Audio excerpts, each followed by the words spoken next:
All right. So I know this will be my first show of 2022. Some of y'all have probably been wondering, where you been at, Mr. Blows Your Mind? I've been around. It's been about 2 weeks observing what's been going on in this black corner. And some of the things that I seen prior to leading up to the New Year's kind of had me wondering if anybody was going to address it or not. But I don't want this show to be a show based on the fact that some people might think that there's divisiveness in this conversation. There's divisiveness in showing these events that have taken place. So what I'm going to do here is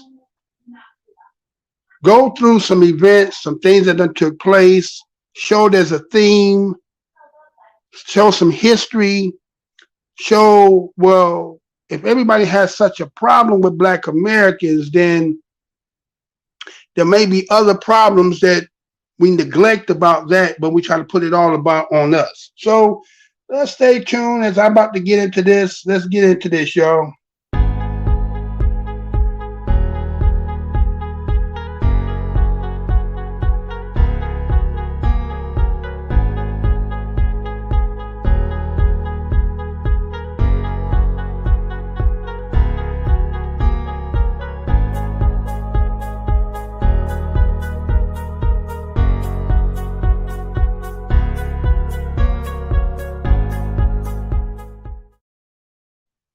All right, so again, this show is going to be based on no code and disloyal even in 2022, right? No code, disloyal allyship even in 2022. Now, a lot of us have been working on the fact that we're trying to unify. We're trying to have our people with some kind of code as to knowing how we move, how we act with one another. There should be some love and everything else. But recently, as we got closer to 2022, I seen some videos where people had said some things maybe back in 2019. Then I'm going to connect how that person in this particular part, when I say continent or the continentians, I'm talking about the continent of Africa. And what I want to show is there seems to be a theme of people who are not from the Black American history, bloodline, and how they use the position to sometimes stiff arm us, to try to make a way for themselves and graft on when it's beneficial, and then to make their stance, they say things in opposition. Now, we don't have a lot of organizations out here who are really going to address this, but being part of the Black media, the Black news, I'm not on as frequent as other shows, but I do have reports where I see things and I'll put a report together and then I will present it, right? So to give the theme of where I'm going today, I'm going to start off with there was a family in Tulsa, right? And this family from Tulsa was probably relations to the families of that, what the atrocity that happened in Tulsa when we talk about the Tulsa City Home of bombing. And they created a product. And the way that this story goes is going to show like where I'm going to go with the theme. Now, what I'm going to do is give you a little bit of the background to this, that the Tulsa family says the ideal for disposable underwears was sold from under them about 40 years ago. I'm going to say that one more again. Tulsa family says ideal for disposable underwear sold from under them about 40 years ago, right? So it was this family that's coming from the Tulsa home of families, and they created what they call the disposable underwear, right? Maybelline Presley and her brother Raymond Presley are the ones who were the creators of it. They tried to write and say that they were the co-investors, what they call the sleek disposable panty napkins. And they designed this going all the way back to 1980. But my research, they go back to 77. And so when you see all these products with the cartoons and flowers, they are the creators of that. But for some odd reason, what happens is, because who they are, and they made this and created this before any other companies, somehow their idea, their patent, they're not credited for it, they're not paid for it. And it's just the same old thing that when Black people create things, people come and they take over and get the benefits of it. Now, this is just going to be the theme of this. So I'm going to give you the actual news story of that and be right back. Check this out. Where women wear was their idea 40 years ago. Fox 23's Tanya Motorzitsky is live in studio after talking with a family who says they're seeking what's theirs after they claim their patent was sold out from under them. Scott, the family tells me although it's been 40 years, they say it's still hard to see their idea on the shelves of every store. For the Presley family, whenever they go into stores and see disposable menstrual panties or pads and diapers with designs, it's hard to look at. Say I buy something like this and I put out that I cannot get no return on it. No return, not a penny, not a dime. That's Maybelline Presley Hooks, the co-inventor of the sleek disposable panty napkin that her and her brother Raymond Presley designed in the 80s. But all the products you see with cartoons or flowers, they aren't receiving a dime for. We didn't get nothing. Nothing at all. Back in the 80s, Raymond came to Maybelline asking her how he can help his wife who dealt with heavy periods. They came up with making the pants longer. Take the pad and put the pad in the panties and make it disposable. Okay, but in the meantime, in that pad, right down the center of the pad, make it more denser, where it can collect the fluid, so it will not leak. They not leak on the side, but it will not leak as much as it would have it if it wasn't disposable. An idea they took and got patent numbers for and started to try to get their invention in every grocery store. Almost 40 years later, and Raymond's son Roderick and Maybelline are fighting for justice after they say their product was sold from under them. Roderick sent me these documents showing interactions with American patent research and development lawyers, giving the Presleys this patent number. Maybelline says her idea is on the shelves. Because I know my product. I put designs on the first disposable panties. You can wear it for the kiddies. You can put it on the single pad. It's a pattern. Roderick and Maybelline say they're having trouble finding a lawyer that'll take their case to go against the two companies, Procter & Gamble and Kimberly-Clark, that they say is using their product. Maybelline says this product was supposed to create generational wealth and continue the Black genius that lives throughout Black Wall Street. Our kids still struggling. We still struggling. The Presleys say they just want what's theirs. I like to get the product notified that, hey, Black people did it. Kimberly-Clark, Procter & Gamble didn't do it, and give me the money that I deserve. I reached out to the lawyers the Presleys dealt with during this time for APRD. First of all, APRD changed its name, and I'm working with the Better Business Bureau to find out what the company's new name is. And the lawyer says he doesn't even remember the case from 40 years ago. I reached out to Procter & Gamble and Kimberly-Clark as well for a comment. I have not heard back.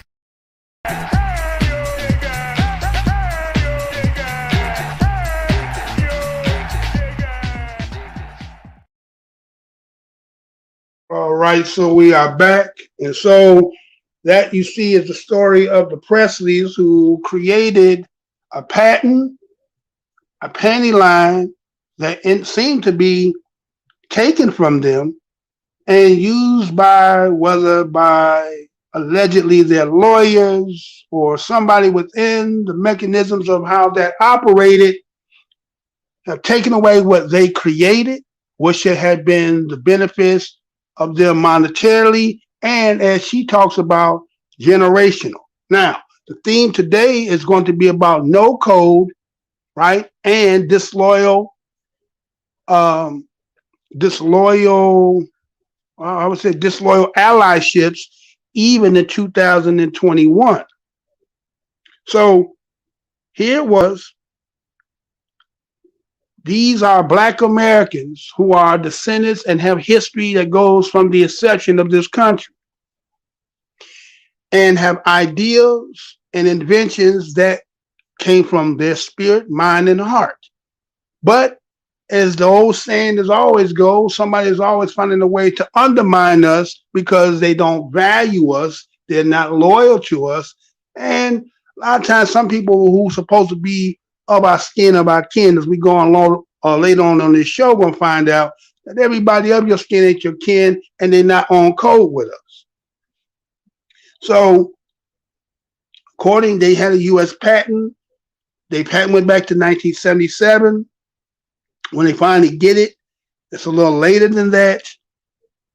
You talked about Procter & Gamble, Kimberly-Clark products that have the same similar pattern, which is the one that they patent. But when you go online, you see that the letter that they got has a different patent versus what is online. When they go back to see the APRD, which is the ones who were the company, they changed their name.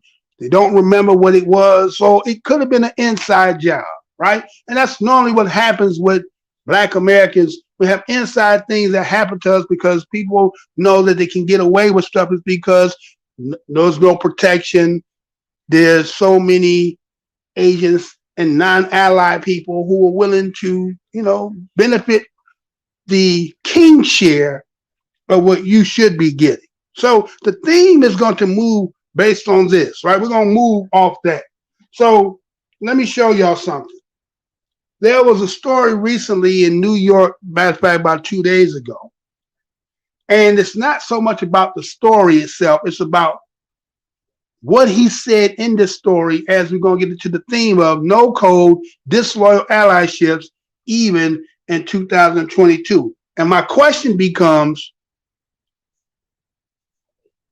is it right by us as Black Americans to question people who know in their heart, mind, and spirit that they are not people from this landmass and don't have the history? Is it appropriate to use us as to try to benefit all? Is it right for them to use the position to undermine us with it? Do we have the right to say, no, you can't do that, right? So I want you to see this story that I seen the other day. Check this out. Be right back. All right, so I seen this other story that came out today, being January 15, 2022. As you see on your screen there, it's talking about the Burger King murder suspect held behind bars calls judge liar in court. Let me say that one more again. Burger King murder suspect held behind bars called judge liar in court. Now you might be saying, Mr. Blow, why are you talking about this? Now, again, we don't condone murders and so forth, but I thought there was something on the theme of what I'm talking about today as we're talking about no code and disloyal allyships even in 2021. And there's some people who will hear me and they'll just be thinking in particular that I am speaking a particular group when we're talking about this theme. It just happened to be they are Jamaicans and this as and Africans in another aspect. But just the understanding of its entirety of what I'm talking about. Because it has to be something that needs to be addressed or at least expounded on so that when people who do fit under this, that you must know there is a little distinction when it comes to the histories, when it comes to the people in, like I say, everything can be of my skin, but everything in my skin ain't my kin. So let me give you a little bit more about to this story here, right? So in this story, it talked about how early Friday, Glenn yelled at a crowd of angry onlookers as cops marched him out on 25th Precinct Station House to take him to court.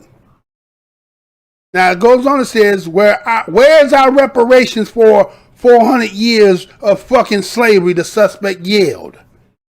Fuck you all, he yelled, and according to the video taken at the scene by the Post photographers. Now, all right, you all right? We want me to say it one more again. Okay, so it said earlier Friday, Glenn yelled at a crowd of angry onlookers as cops marched him out of the 25th Precinct Station House to take him to court. Quoted as saying, "Where's our reparations for 400 years of fucking slavery?" the suspect yelled. Now, being Black American, descendant of this nation, this is appropriate. I'm not saying that the murder that took place, the actions, but if you make this statement, can this statement be blanket no matter where you go around the world if you're not in the origin of nation of the descendants of your people? Can anybody, just because of skin being black, can you say reparations wherever you at? Or when you, as the individual who wants to exude this, some might say rhetoric, some may say, whatever it may be. Okay, so you decide that you want everybody to know about reparations. Do you need to be in the geographical location, area, landmass, country, so on and so forth, of the atrocity of your ancestry? Yes or no? Because it seems, according to the thing that we will be talking about, people from other places who know they are from other places, but when they come here specifically, they seem to graft on to the history of the Black American, knowing well that their ancestry is not from here. And I think this is a problem. So I seen somebody who posted this and said a Jamaican man in New York City, of course, shoots someone in Burger King and then screams about 400 years of slavery that he nor his family went through. See, these people are becoming unhinged as our power grows and as we don't know them. Okay? And you see them circling where it says, "Where's our reparations for the 400 years?" Individual being a person non-born descendant of the people here. Is this a problem? Is this a sickness in this country where people who it's not by their choice, but they may be first, second, possibly could be third generations, and they have no lineage other than the lineage that they're creating now? Do a lot of them believe that they're entitled when they see the plight, the talk of, let's say, Black Lives Matter? They see FBA, ADOS, Aboriginals, Indigenous talking about the atrocities in the land that has been stolen. Do they also believe they're entitled? And is it divisive for us to have the conversation and say, slow your roll? We understand that you come from a system, but you cannot just yell fire in the theater when there's no smoke or no fire. Meaning, where is your lineage from? And the same people who in this land, are they entitled to pay you from somewhere else? I'm just asking a question, because I'm seeing more and more stories and people who are finding little crevices and creases and cracks and trying to plant themselves and make that their origin of their plight, of their creation being here, when they know 100%, they know they come from somewhere else. Is that not infringing upon the people, or is it just kind of a no code? What we talking about today? A no code, a disloyal allyship that people are doing either unconsciously or not giving a damn. Y'all just tell me. I'm just asking a question.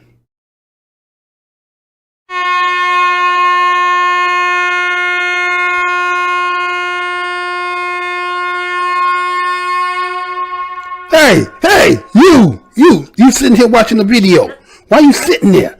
Put your hand on that like button, click it, thumbs it up, share this video, comment. You can like or dislike it. We don't care about that. And also, if you ain't over here and subscribe, what you waiting on? Get yourself on there and subscribe to get on up to We Up Report. So you can stay up because we're going to keep you up. That's how you help keep this channel going. You can also do some monetary donations. We'll tell you about that later. But right now, wake yourself up, like, share, and comment. And don't forget, when you subscribe on that button, hit that put all notifications. You know how YouTube get down.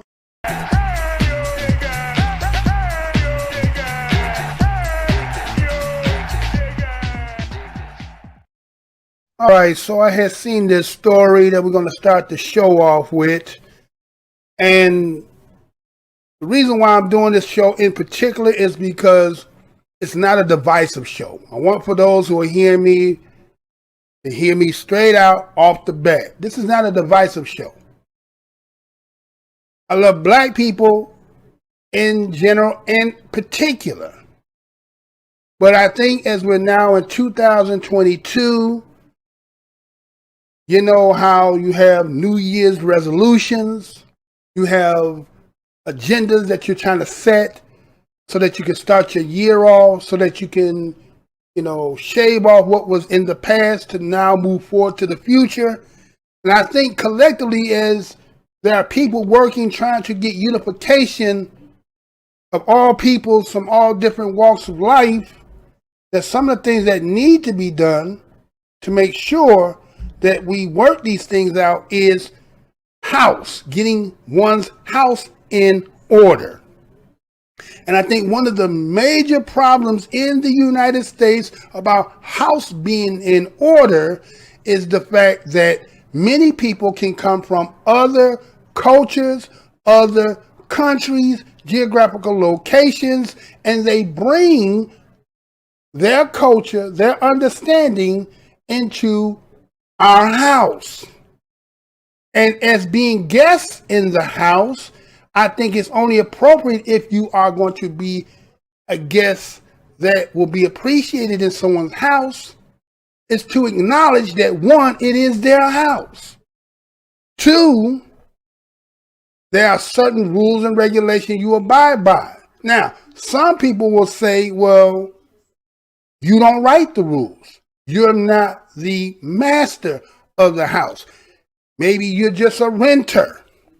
Maybe you're just still paying your mortgage.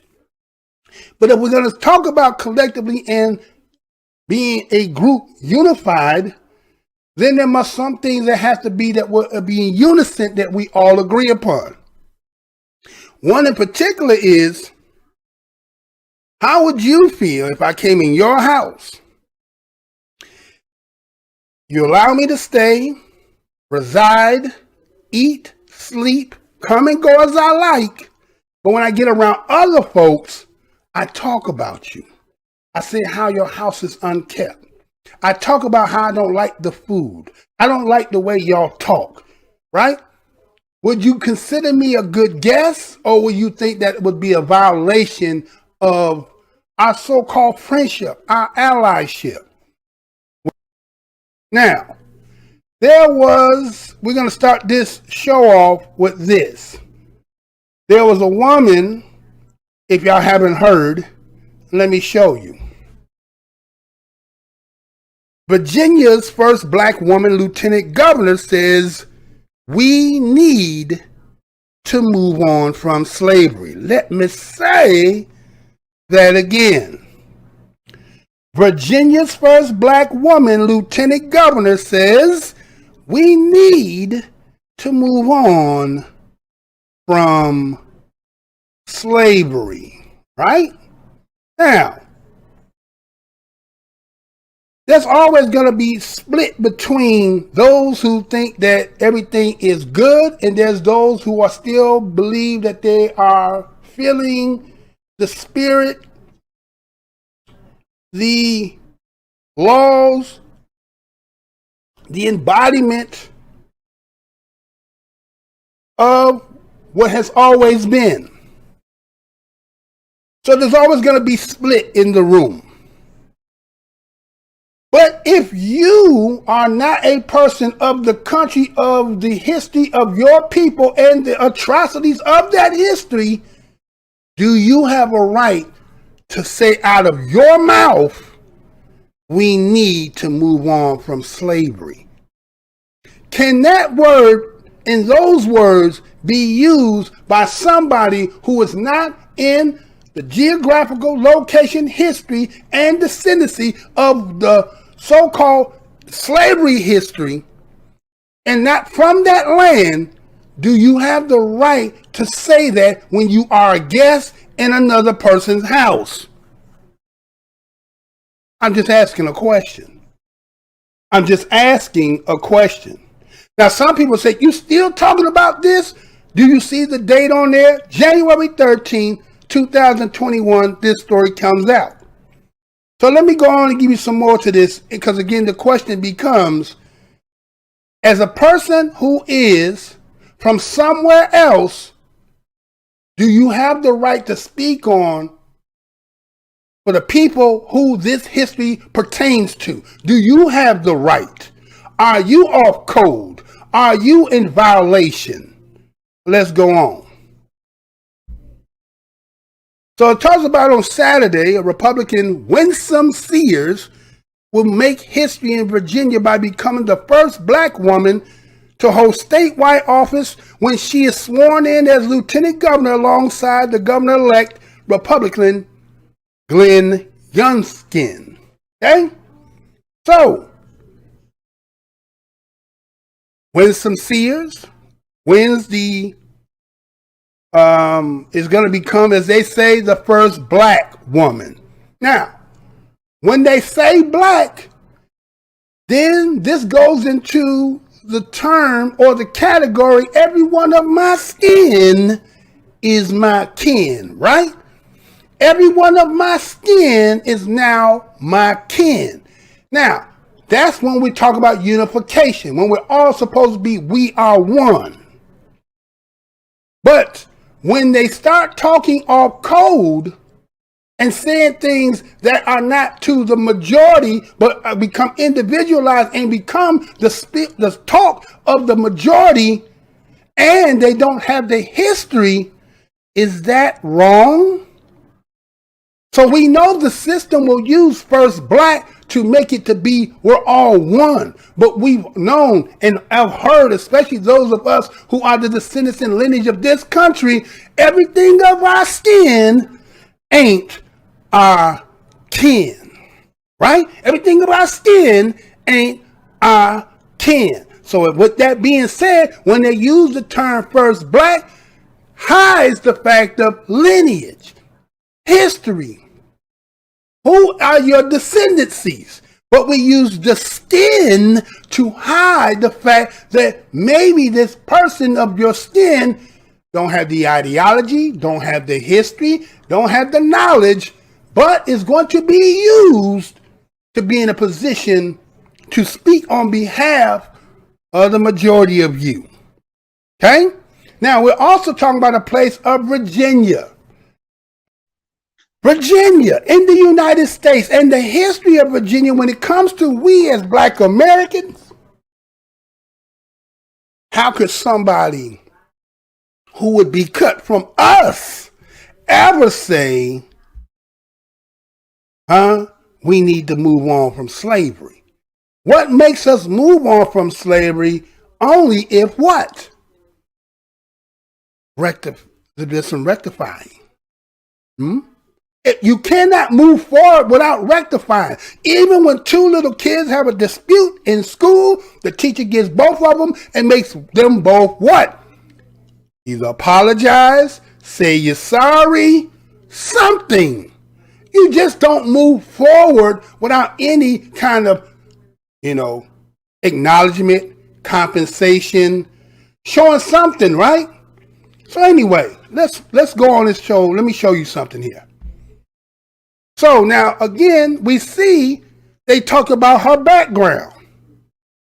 As you see on your screen, the Jamaican-born Republican, right? Jamaican-born means what? One who was birthed in a particular geographical location called Jamaica. Okay? So that tells you right off the bat that this person is not of the lineage of Black Americans in the United States. But don't make you not a Black person, but you're not of the lineage of Black people in the United States. So she says, frames her success as proof that the United States is progressing when it comes to race. That is your own personal experience. You cannot speak for the entirety of Black Americans in the United States. You're only speaking about you as a Jamaican born who now says the proof. What proof? To you? The proof to who? The proof to who? To you? But it don't get to be the proof to us.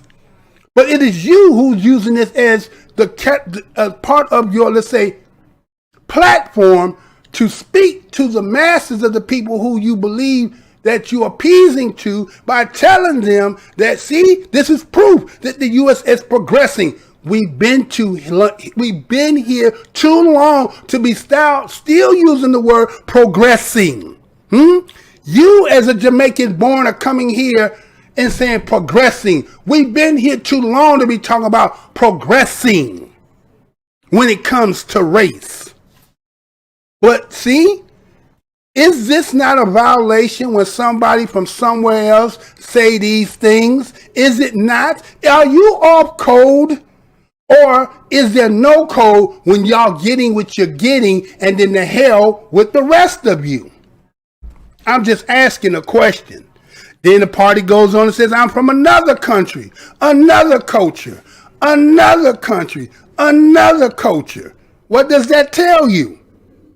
Then that means you do not have the frequency. You do not have the combination. You do not understand the ins and out as the culture pertaining to Black Americans. So then why would one speak in opposition, but yet you get to use the term to say that you are Black, but your ideology and your worldview is not the same. But then she goes on and says, but here I am. I see racism as one more hurdle in life. What racism? You were born in Jamaica.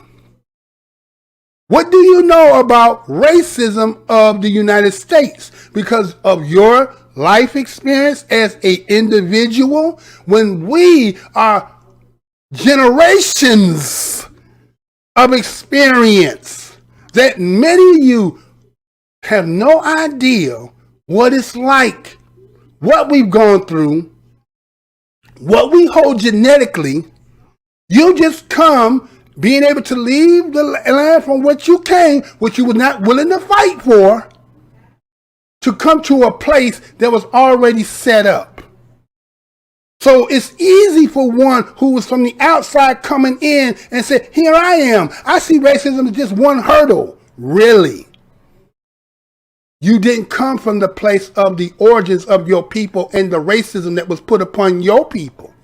You or your family picked up and left seeking better than what it was, because obviously wherever you was at must have been worse. It must have been tremendous that it was worthy of leaving. So what do you know about any struggle, any racism? But you come here and you say, oh, it's just a hurdle. Okay. So it says, again, she's a 57-year-old. Doesn't fit easy into a box. In her campaign literature, Sear is a gun-toting Marine Corps veteran who will banish critical race theory from Virginia schools. She is also a philanthropist, a former director of a homeless shelter, and a volunteer for prison ministry. And she is a comeback story. Okay? Now listen to all that, right? All this fluff, right? Now, she's 57 years old. So if she's 57 years old, I'm assuming she's born at least, what's that, like, 2002? 62? Is it 62 she born? Maybe she don't know. Maybe older than that, right? Let's see. Let's say 55? 65? Maybe 65, right? She born in 65. All right. Maybe 63. All right, so anyway.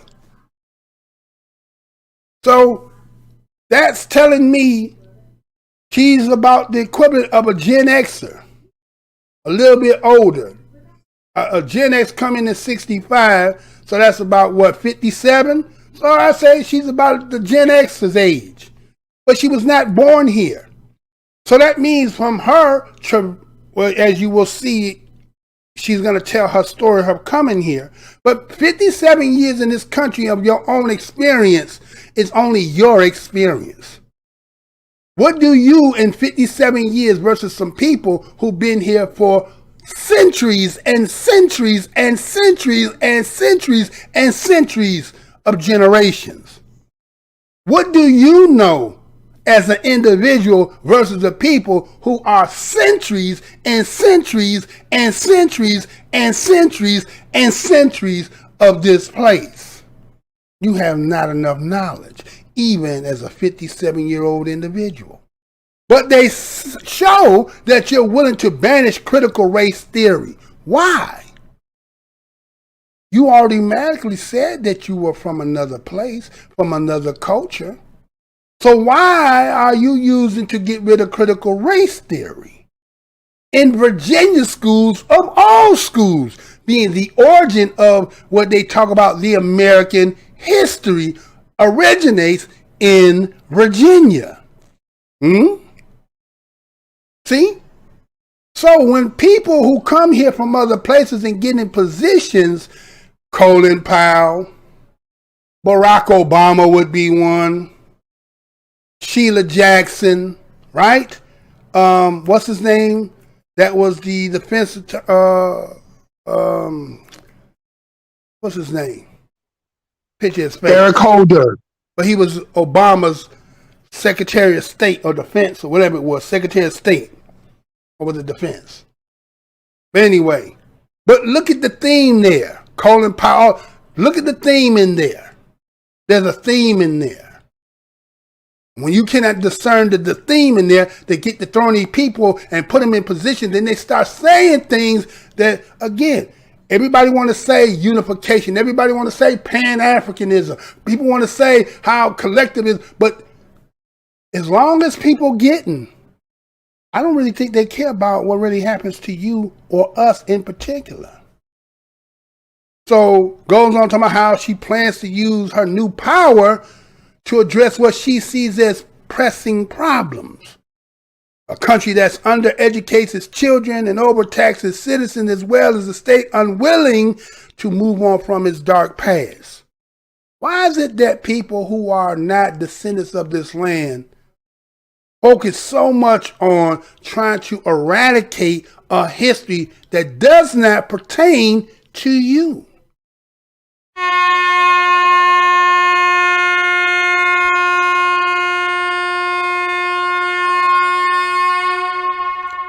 Hey, you sitting here watching the video.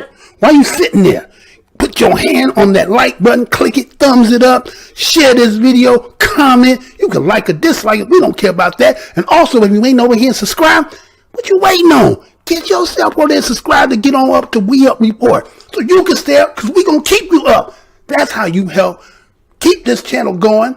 You can also do some monetary donations. We'll tell you about that later. But right now, wake yourself up, like, share, and comment. And don't forget, when you subscribe on that button, hit that put all notifications. You know how YouTube get down.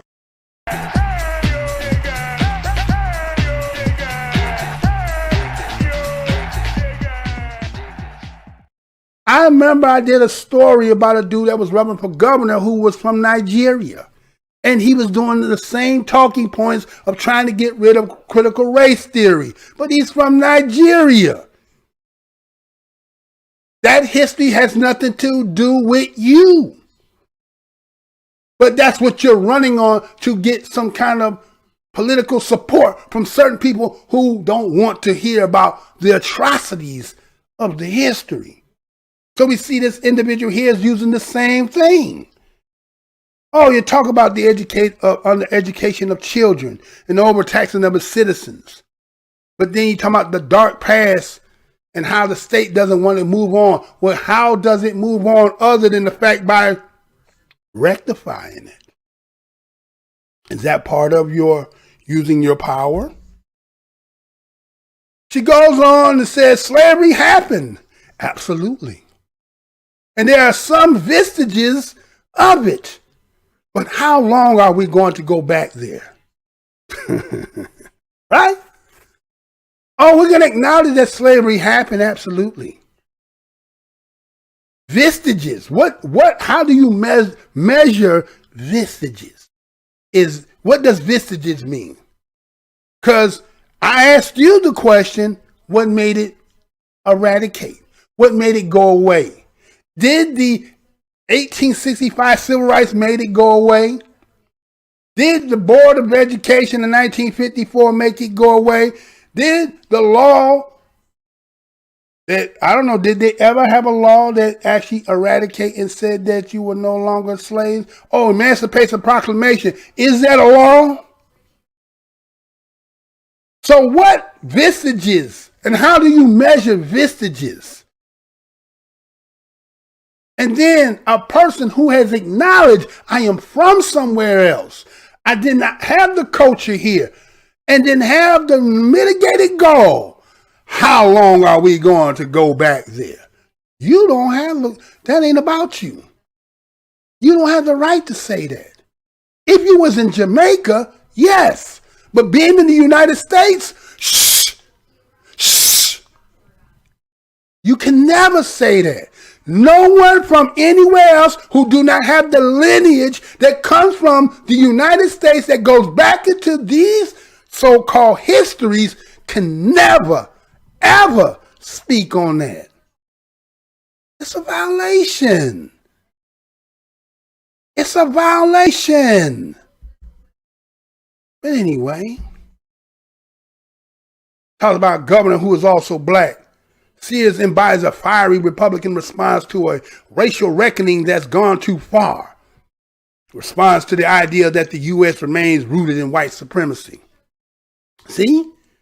The talking points is always focused on trying to eradicate what black Americans advocate on and still been fighting. Because matter of fact, if you had an example in the world about fighting against slavery and oppression, who becomes the face of that?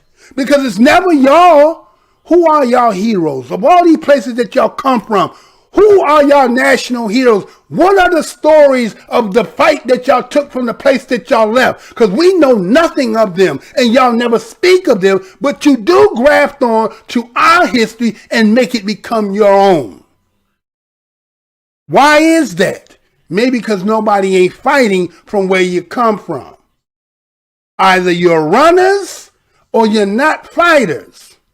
And then you come here and then you become bootlicks to other people on behalf against the people who allowed you to be able to leave from where you come from. It's 2022. We must get this straight. If this don't ever get straight, then what kind of relationship is this?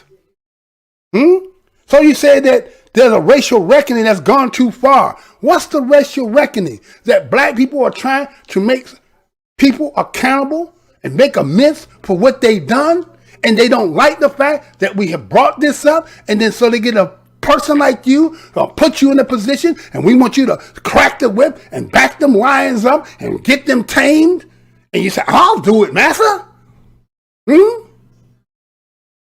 And then how she believes that it's gone too far, and the idea that the U.S. remains rooted in white supremacy. What do you know about the United States? You're from Jamaica. You ain't descendants. You're not generational here. What makes you say that the idea that the U.S. remains rooted in white supremacy? What do you know? That's the problem. Many people be out here speaking who do not and have never and should never be able to be in a position to talk anything when you are not from that. Don't try to make slavery this one blanket. We had slavery where we came from, but it's not the same. Well, we had slavery in Africa. It's not the same. It's called the peculiar institution. Was yours called the peculiar institution? No. You know why it was called a peculiar institution? Go read. When was slavery over for you? What is the emancipation? What was the whole ordeal from where you came from? So how do you come in my house and talk about my problems, ordeals, and history as it's like it's yours? Is that not a violation? No? Oh, because we're not supposed to say nothing. We ain't supposed to say nothing. So talking about how people who traffic in that and benefit from that, it says hate. We're the ones who dealt with the lash, the oppression, the state sanction, federal sanction. We've gone through the thorns and the stripes of this land. And you, 57 years old, not even American-born citizen, are telling us you are the antithesis of those stands of people who take on that. And then you're here to proclaim, because now you got a job as a governor, that America is a decency and fairness place. You're only 57 years here. That's like me as one person as a representative of my own family, and then I go get all the rest of my family. It's like, what is you talking about? You're just one person. You don't have enough credibility. You don't have enough experience, history to even speak on that. And people out here doing it every day, all day. There really isn't any black advocacy anymore. Because they make you see to be the divisive, the hater, because you're saying, hey man, what the hell is y'all talking about over here? You don't have the right to be saying that, but you got the job. So they talk about Trump sees Governor-elect Glenn Youngkin claims that equity programs in school designed to address systemic racism were pitting students against each other and painting an overly pessimistic portrait of United States history. So you see that Trump in there, right? So talk about equity programs in schools. Why would you need to make a program of equity if there wasn't no unequity? Right? You made the program because somebody feels the need that there is a disadvantage one to the other. You don't make something up if it don't exist, if there's no reason for it. So they got you to get in the position so that you could take it away. And then you say that these are designed. I thought they were designed because of equity. What does equity mean? Are they trying to make a right a wrong, or a wrong a right? And now they say, well, we could get somebody like you to advocate on behalf and take it away because we believe that it's designed to address systemic racism. Does systemic racism exist? Is the question. It's not what somebody's trying to deny. What do we see on the daily basis? What are in the websites and the newspapers and the stories that are being brought to you daily by Black news corners and everything else? Is it there, or just people in denial of it?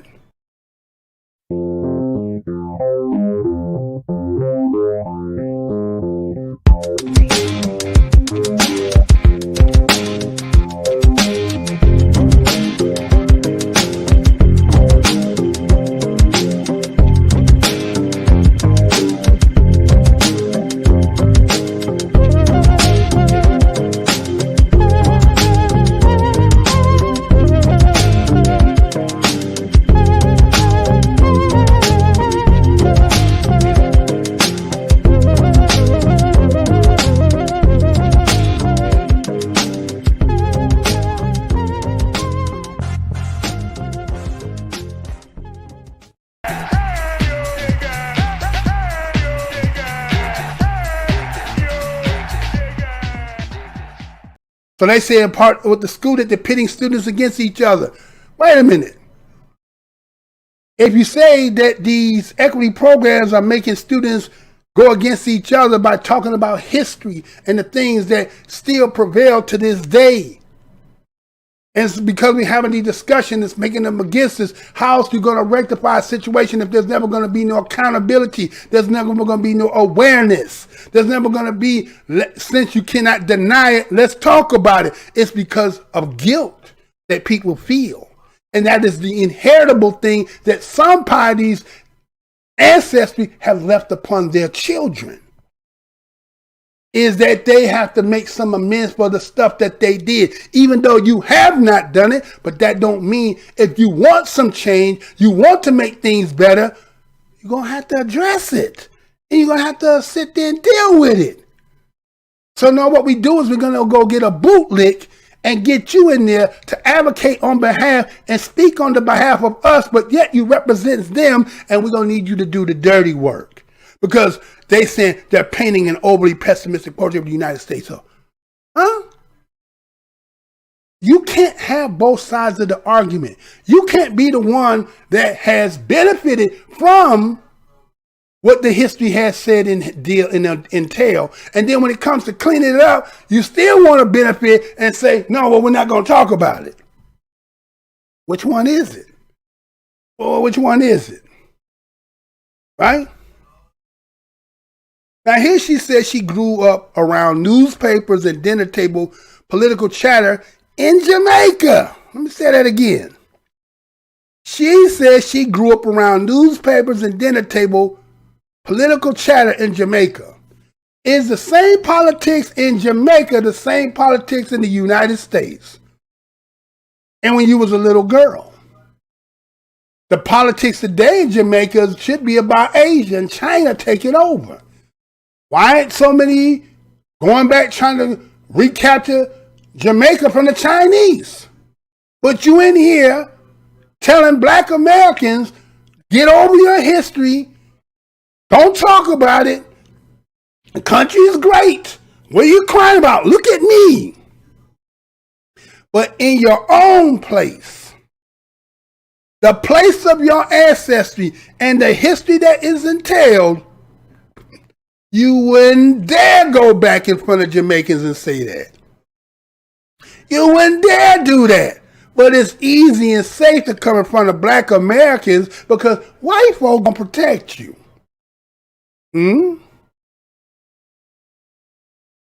So here she talking about at the age of 6, she moved to New York to follow after her father.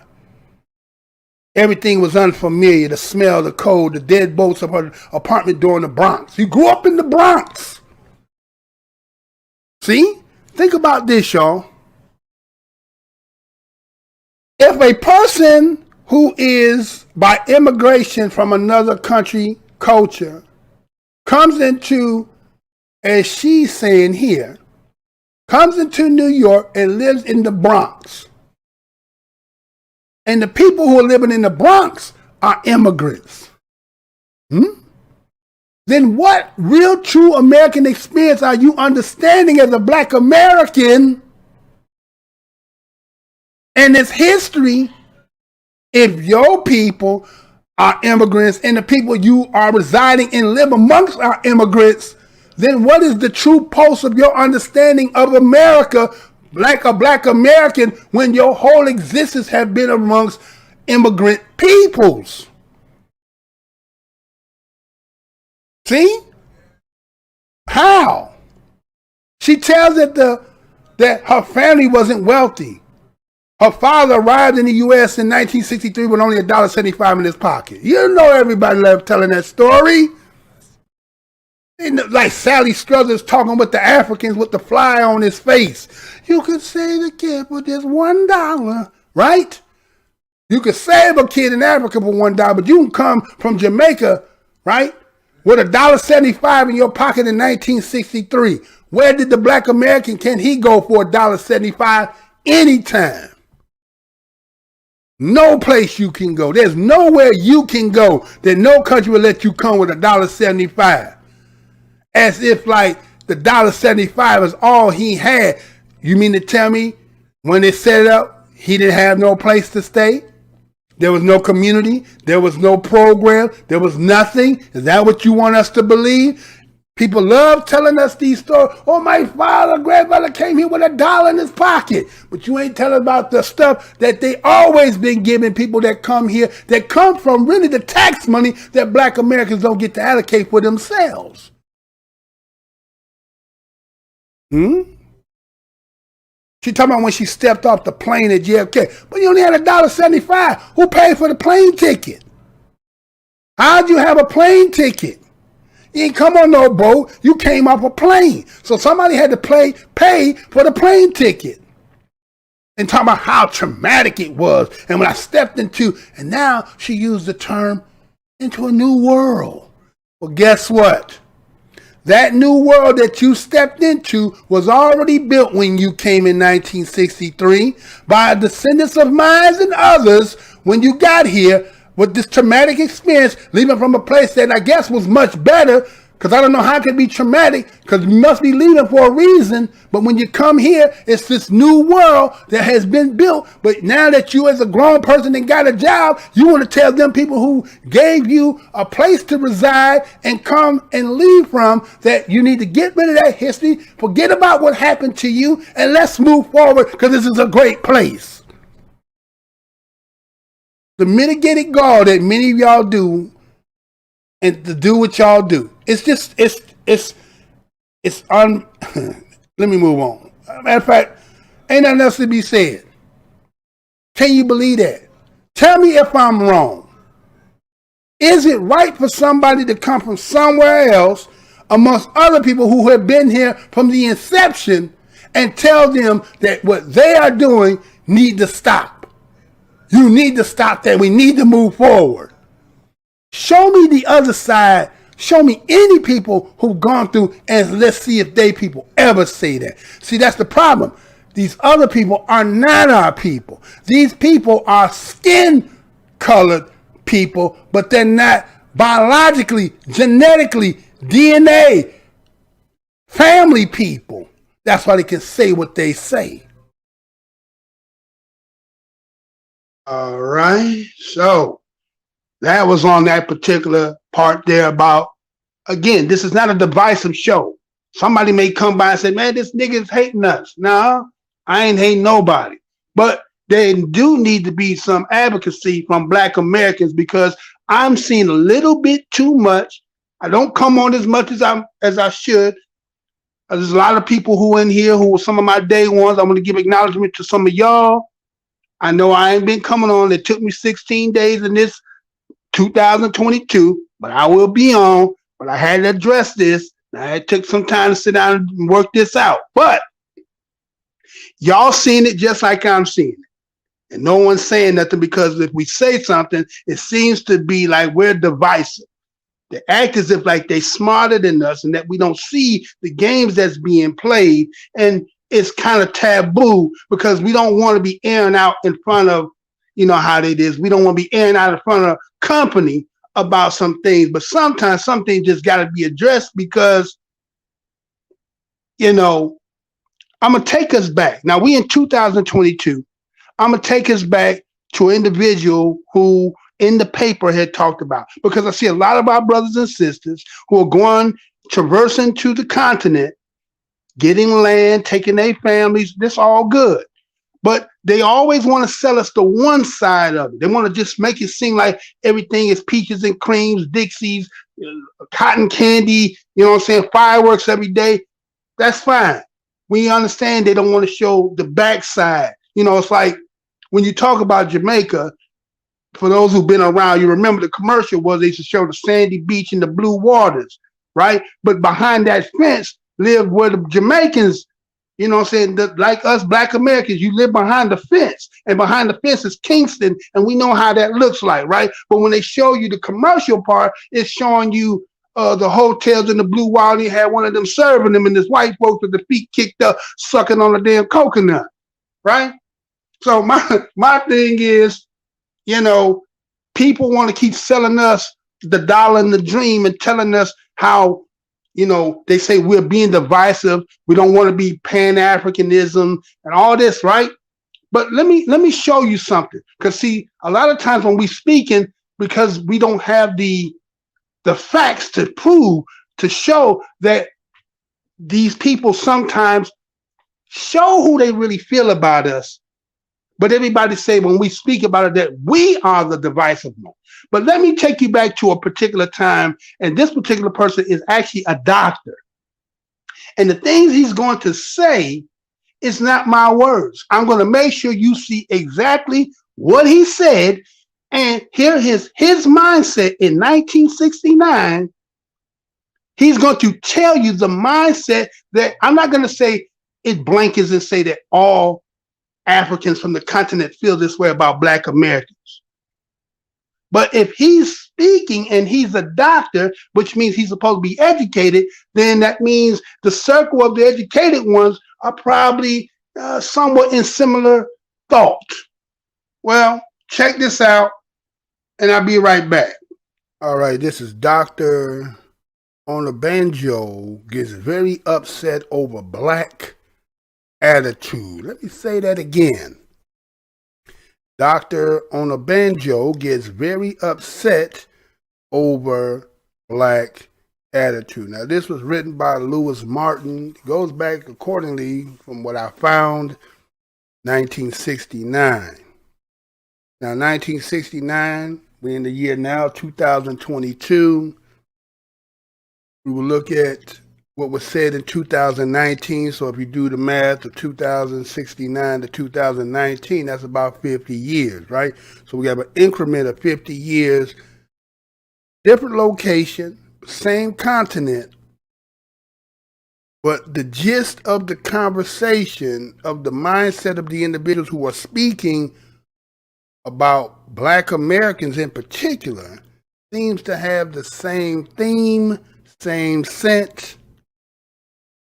So let's look at going back and just look at the words that are being said at this particular time and how we will catapult 50 years from that point and hear somebody who maybe either wasn't born even at the time when this being said and being in a different location on the continent, but there has to be a theme of thought throughout the continent that we can't just ignore as to just say, well, that's just an individual. It may just be how people perceive us. So in the article that goes on, it talks about how it says how my learned Nigerian friend who has become a keen student of American affairs, Dr. S.O. Anabanjo, is disturbed by the treatment given by Tom Mboya of Kenya, who spoke recently in Harlem. Okay? All right? So here is this Nigerian person seeing a fellow continentian, right? Because we're going to get into this whole African business. And the people who are speaking to this other continentian seem to be Blacks who are from the United States. And accordingly, it's disturbing him. So let's go on and see more as this goes on. It seems that some Harlem brothers came close to clobbering the Kenyan statement because he suggested that American Negroes stay in America and work out their own salvation rather than try to migrate to Africa. Let me say this one more again. It seems that some Harlem brothers came close to clobbering the Kenyan statesman because he suggested that American Negroes stay in America and work out their own salvation rather than try to migrate to Africa. Okay? Now, this is 1969. Black power is in full bloom.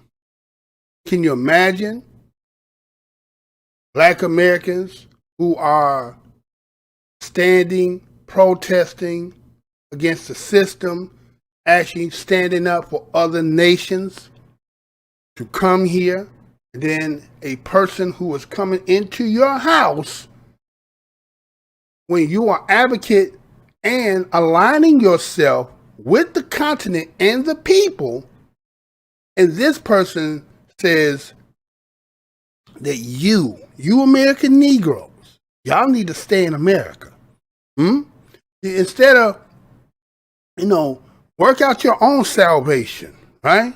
Don't come to Africa. You just stay here and do what you do. Now, there's some of us in 2022 who take this stance, but they said that that's divisive talk. What was it when he said it? Obviously, they felt it was very divisive because they said, according to what's said here, they're about to clobber him ass. I said him ass. They're about to clobber him ass.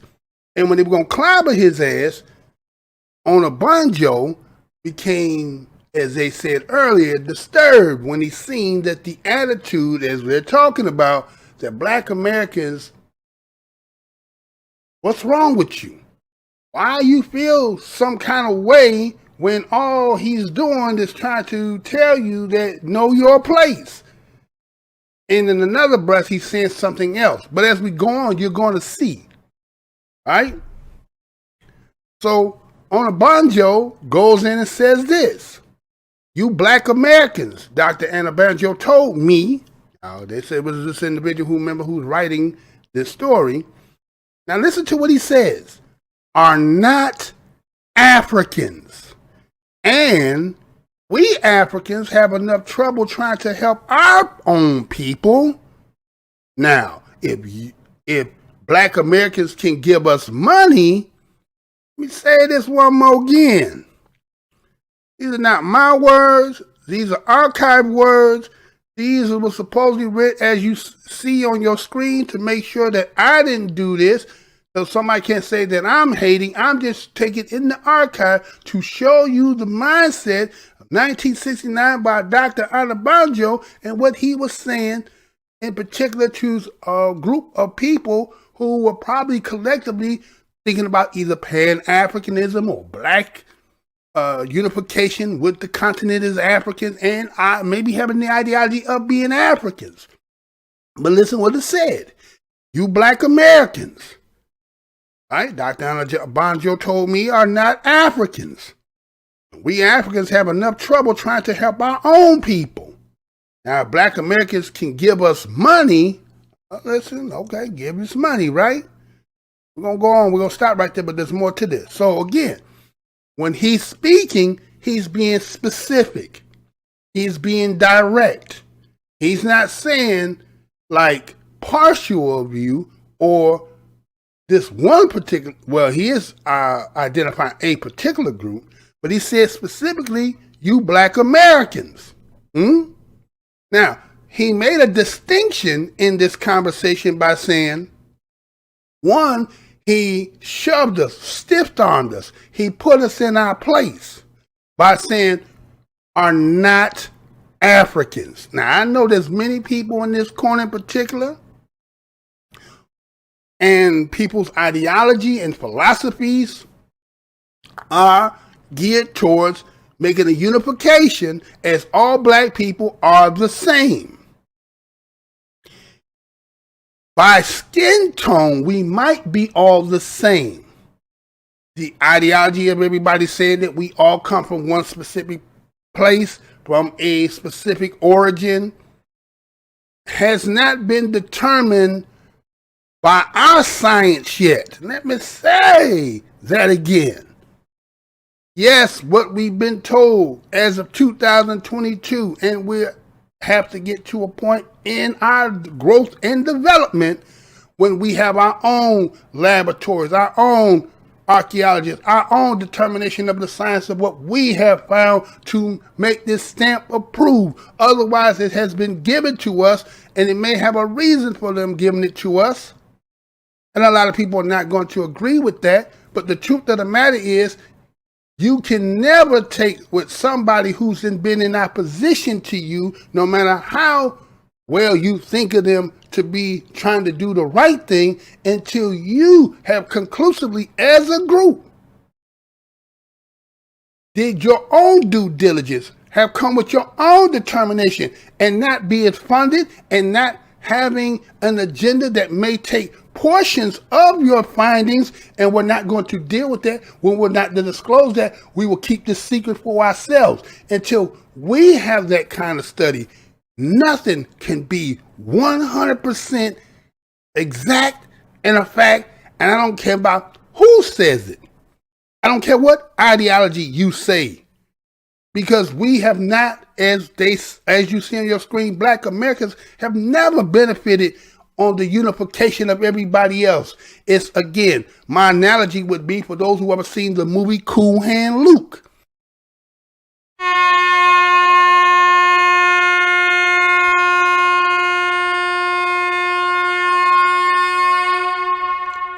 Hey, you sitting here watching the video. Why you sitting there? Put your hand on that like button, click it, thumbs it up, share this video, comment. You can like or dislike it. We don't care about that. And also, if you ain't over here and subscribe, what you waiting on? Get yourself on there and subscribe to get on up to WeUpReport so you can stay up, because we're going to keep you up. That's how you help keep this channel going. You can also do some monetary donations. We'll tell you about that later. But right now, wake yourself up, like, share, and comment. And don't forget, when you subscribe on that button, hit that put all notifications. You know how YouTube get down.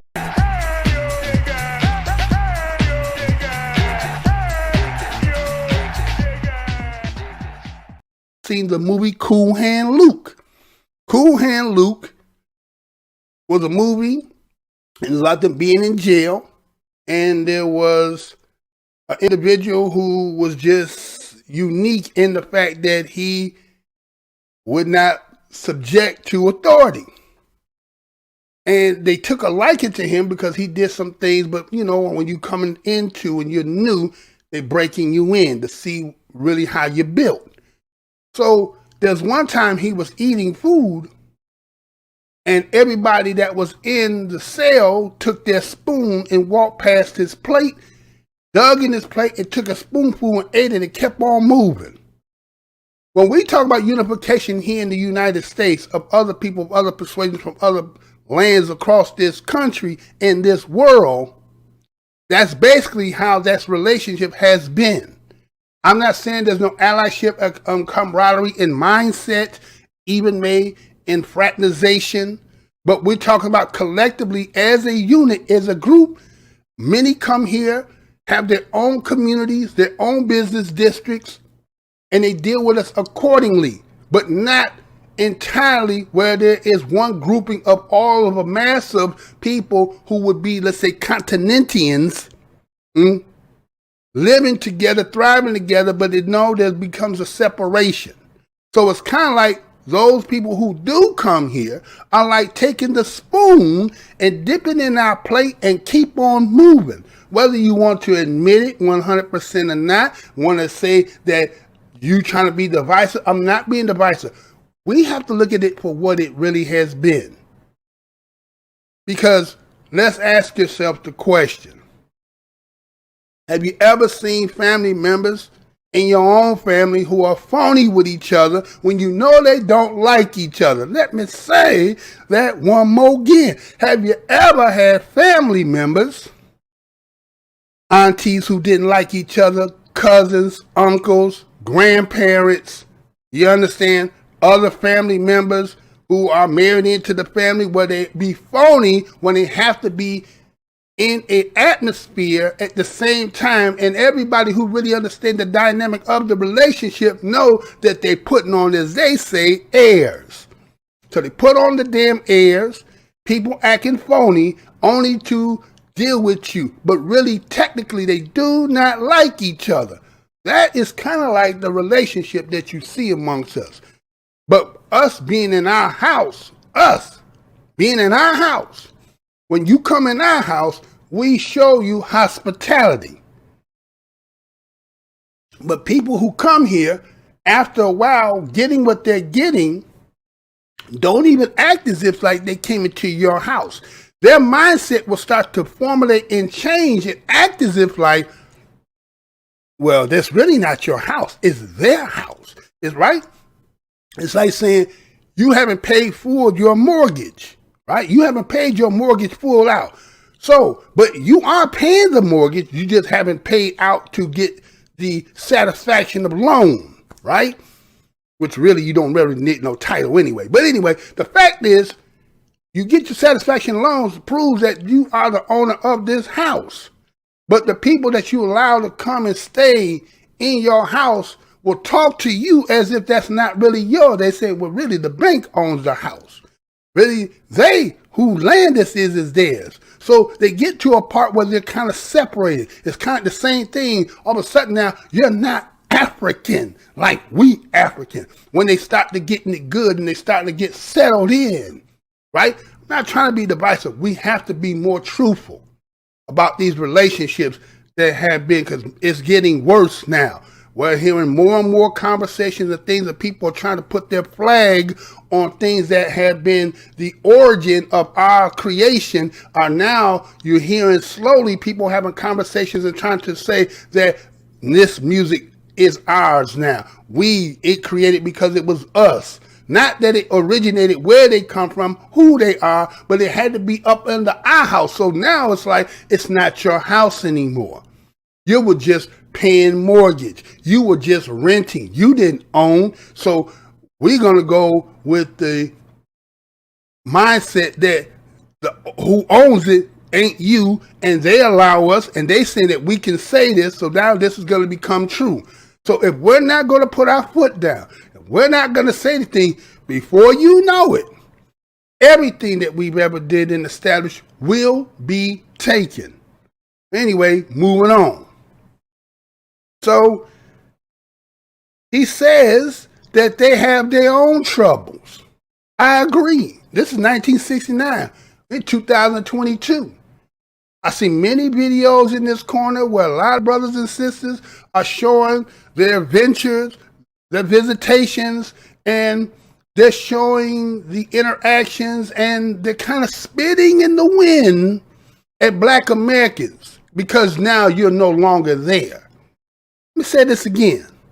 I see a lot of videos where brothers and sisters have taken their families and doing their video ventures. They got acres of land, they got businesses, they're traveling, and they're having conversations with people on the continent. And the conversation seems to have a negative connotation towards Black Americans here in the United States. One about how when we come there, that it's all focused on us doing a transition to formulate to become one. Two, if you do come to our land, there are stipulations that you must have a prerequisite in order to come, and there's stipulations to your Africanness. Well, if that be the case, then this individual, Dr. Ona Banjo, back in 69 says, are not Africans. We are not Africans, and we Africans have enough trouble. That's a distinction. But then you see as it went down, he talks about, but if Black Americans can give us money, give us money. Look what he says. Americans can give us money, technical assistance, okay? As the American Jews provide for Israel, there will be no problem. Let me say that one more again. Black Americans can give us money and technical assistance as the American Jews provided for Israel. There will be no problem. Now, wait a minute. Let's get this straight. See, what did you just hear? If you given me something in exchange for you returning, if I'm going to benefit on you coming to us, there'll be no problem. But if we said from this standpoint that we're not benefiting, the word they use on us is called divisive. Oh, y'all divisive. You're Stockholm syndrome. You want to be with the white man, and right? But when he says this, Is there anything wrong with what he's saying? That even in, I can also show you, even in 2022, there are people of this day who will say the thing. Matter of fact, when they talk about the back to Africa, right? When they said, when you were watching a lot of the videos, a lot of the people were saying, you have black Americans, again, I say, spitting in the wind. Oh, we don't want no Pookie. We don't want no Ray Ray. Which, in a subliminal way, what you're really saying is, we don't want the poor blacks. The ones that's already poor, suffering, who are not educated, those who are coming out of the ghettos and the slums of the community. We don't want them in Africa. Well, see, isn't there there is no difference when there's a distinction that Owner Banjo makes when he says, you got to deal with your own salvation while we're dealing with our own. But if you're willing to give us some money, and if you're willing to give us, your technical skills and knowledge, then that would be no problem. So there's a stipulation on your Africanness based on the way it's quietly settled and not said. They won't say it, but this is their mindset underneath. And these are different time periods that I will show that this is how they think about us.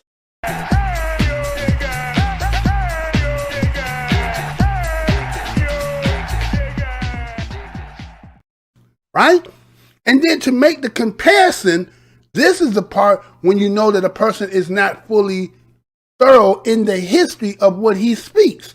When he says, as the American Jews provided for Israel. Now let's look at that. Right? The American Jews provided for Israel would be the same scenario. Now, who's Israel and who is the American Jews in the relationship of the continent? Let me say that one more again. Who is the relationship when you make the analogy between American Jew and Israel? So are we supposed to be the American Jew and y'all supposed to be Israel?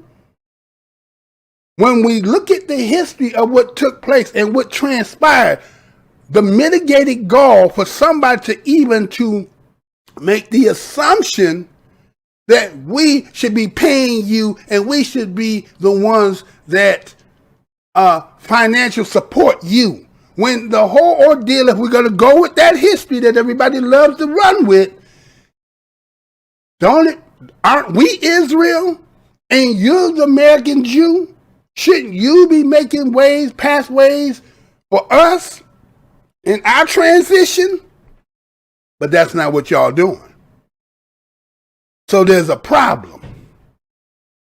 And when you really think about that history about Israel and the Jews, especially here being in the United States, I will touch on that later because this is 1969, what Dr. Owner Banjo is saying, but when we get to 2019, when the of Ethiopia is speaking, I'll address this again. But look at that comparison. Who is the Jew, American Jew, and who is Israel in the analogy between black Americans and the continent? Huh? So he goes on to say, but the few black Americans who have money and technical skills do not seem to be interested in coming to assist us. Huh? See? So you looking at our pocket. You looking at black Americans and saying, well, how come you guys are not coming and bringing your skills and bringing your monies back to Africa? But earlier in your breath, as you were speaking, didn't you make a distinction? Didn't you say we who are Africans and you are not Africans? Huh? See, these are the conversations that when people be talking, people be speaking and they be right there and they don't never check them. They let them get away with it. And I understand when you own their homeland and you out there traveling by yourself and they talking like that, I guess it would be for your safety not to get too in depth with that conversation as to checking and correcting them. But I think as part of your video, you need to address that and say, you know, willy wump lump, woolly woo, all the good stuff. But that's not what y'all do. What y'all do is y'all let motherfuckers slide with a lot of bullshit. And then you got to remember, these videos are being seen throughout the continent. And so that will set a seed in the mindset of the viewers that they think they saying some stuff that is facts that has not been corrected. So in this sense, we're good as long as we're giving you money, as long as we're giving you something that was going to help to benefit the continent. What do we get out of the exchange? What do we get out of that? And then he says those who already established as Black Americans have no interest. Why would they? See, it's like the relationship is always a take, take, take. If they can't take from you, then they don't want nothing to deal with you. And then when you got, then you don't want to give, then they still want to talk about you. It's a catch-44. You can't win no matter how you turn. And majority of the people who do a lot of the talking that try to make us seem like that our relationship is not to the let's say to the standard that they prefer, then we are haters of the continent. We're haters of the people. When farthest from the truth is, when you keep throwing in our face and talk about how much magnanimous, all the glitter and gold and, right? You know how crazy that sounds to the Black American who sits upon what he does not have, that is not plentiful in this nation, that is accessible, that we can control, and you have that, and then you come and saying this to me? Do you know how crazy that really sounds? That would be like never even to talk about that. I seen a dude in the video the other day talk about how the kings and queens on the continent, and talking about, look at y'all in America, the United States, and how y'all wearing gold and that. He said, but that's our culture. Well, let me say this, young bruh, since he didn't say nothing. Yeah, it may be there. And even to this day of 2022, the count that they said is, how many of y'all are really wearing it? It's not plentiful in as it to the populace. Matter of fact, who you think they digging and selling that to? I'll digress on that, man. But moving on, okay? So, Dr. Onabanjo seems considerably upset, is what this individual was saying. He continued, he said, right? He was upset when he was saying it. He was mad. They got money, they got technical, and they don't want to come and help in Africans. But he not understanding at the same time, the other part of his breath, he telling them, well, we ain't the same. Then he goes on, you have many wonderful Black orators. We don't need any oratory. We need scientists, teachers, manufacturers, tools, dye makers, electricians, plumbers, physicians, dentists, bricklayers, carpenters, highly skilled helpers. Let me say that one more again. Okay? What I said earlier, there was him expressing himself about the disdain that here y'all is got money, you got technical skills, and y'all don't want to come and provide for Africa. You don't want us to let us benefit off of what you got. But in one other breath before that, you ain't African. You need to stay here and deal with your own salvation, right? Then he says, you have wonderful Black orators. You know what that is. Because we have this bad mantra too, that all we do is talk. All y'all we do is talk. We ain't about talk. It's about action. How can you get action if you ain't got instructions? Let me say that again.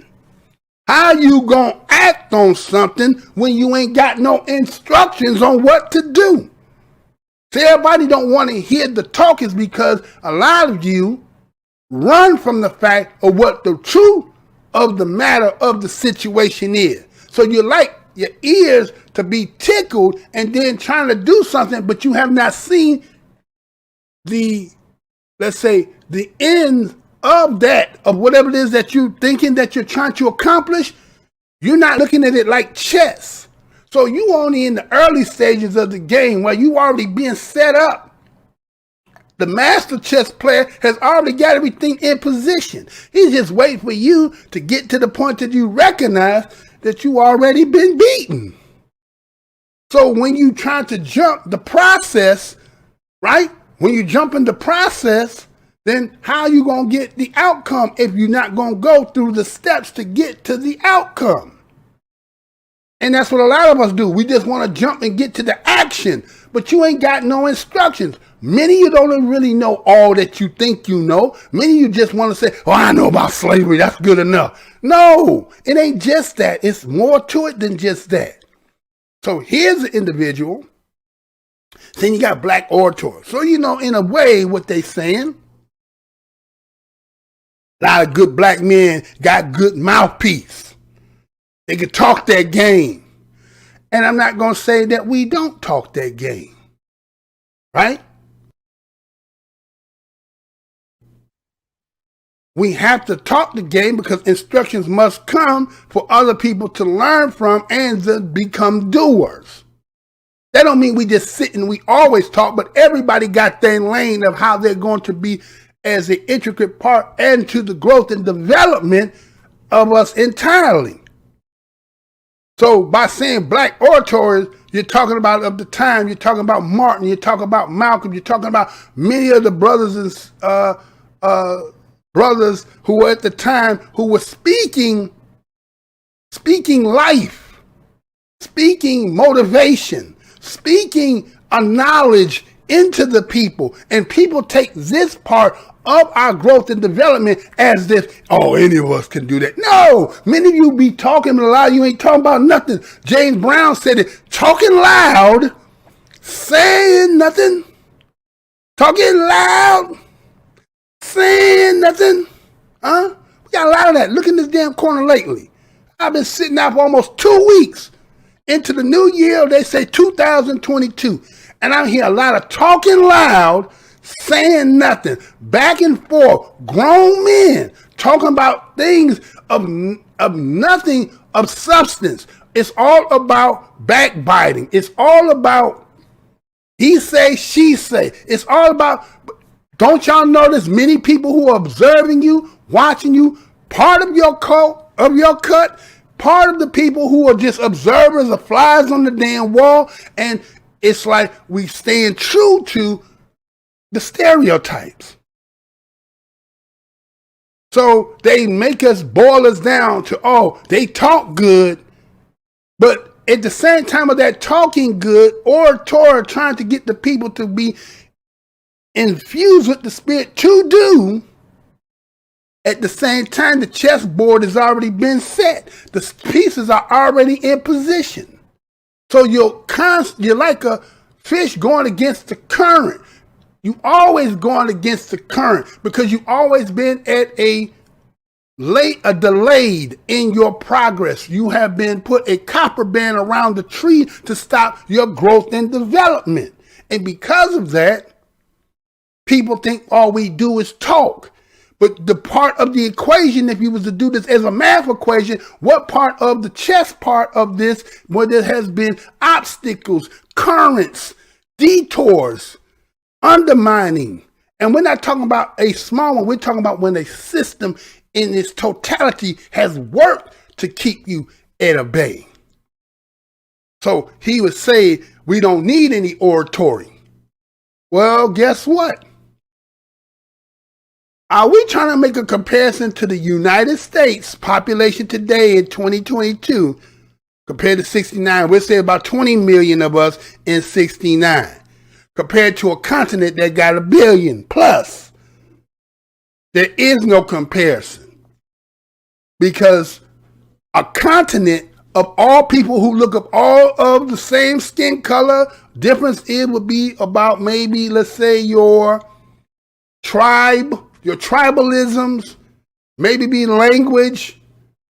But when you are a people who are distinct, not just because you don't even have your own native tongue, You have their tongue, but you under a system and have been oppressed through it from the whole time. There isn't like, it's wait a minute. So people are trying to tell me or make me to believe that there ain't no difference between when family fighting family versus family fighting against an opposition of people who ain't no kin to them. Let me say that one more again. Some people trying to make me believe that there's a difference between family fighting family and a family of those families fighting against some other folks. You say it's the same fight? There ain't no difference? The severity ain't different? Is that what they trying to tell me? That would be a lie. And that's what I'm saying. A lot of people do not want to deal with the intricacies, a little tongue tied on that, the intricacies of the inner workings of the dynamic between the opposition of the two. Don't you know that they called the United States slave system call it the peculiar system? Why was it peculiar? It was peculiar because of the dynamic of a black and white. It made it obvious if you were condemned as being a slave during this time, and it is based upon your skin color, naturally it made it easier for you to be captured. Now some people say, well, there was white slave. I'm not saying there wasn't white slave. And guess what that benefited by having white skin as being an indentured servant? You could maneuver better than somebody who had melanated skin. Because on the assumption that they thought you might have been free. But the minute you were black, even if you were a free black man, let me see your papers. So people say, oh, y'all just talking. A lot of people just don't know. Because who taught you? Are you saying that the public education system taught you of the history? To really know what went on? Did you learn more about who you are as an individual independently from the system than you did what they gave you? So what we've been talking about. So a lot of people just don't want to hear, because then now you really got to do. So they say we need scientists, teachers, manufacturers, tool, die makers, electricians, plumbers, physicians, dentists, bricklayers, carpenters, highly skilled helpers. Even, let me tell you this, even if you got all that and you've been having it, you've been coming here for over, right? And we're talking about the 60s. You were coming since the 60s. We are 2022. If you take the percentage of the people who have come, who supposedly came here to get educated and to come and go back, what would be the percentage? What would be the numbers? And are those people still there on the continent? Or have their descendants of what they created and came to the United States here today? See, everybody want to put the onus on us, but they don't want to put the onus on themselves about a lot of them leave and never come back. So we're supposed to be your savior. We're supposed to be the savior of the continent. Give, but we don't get nothing in exchange, right? So he goes on. He says he interrupts Dr. Onabanjo, telling him about the new wave of student interest in black studies and African history. He said after a few moments, Dr. Obanjo responded, "You black Americans are trying to find the past, and we Africans are trying to find the future." Let me say that one more again. Finally interrupted Dr. Obanjo to tell him about the new wave of student interest in black studies, African history. After a few moments, Dr. Obanjo responded, "You black Americans are trying to find the past. We Africans are trying to find the future." See? A people who've been lost, a people who've been in a peculiar system for hundreds of years, a people who've been at the mercy with no law, no outside help, we had to endure.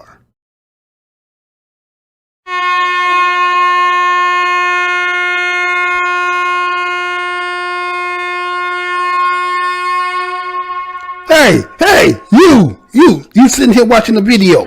Why you sitting there? Put your hand on that like button, click it, thumbs it up, share this video, comment. You can like or dislike it. We don't care about that. And also, if you ain't over here and subscribe, what you waiting on? Get yourself over there and subscribe to get on up to WeUpReport so you can stay up, because we're going to keep you up. That's how you help keep this channel going.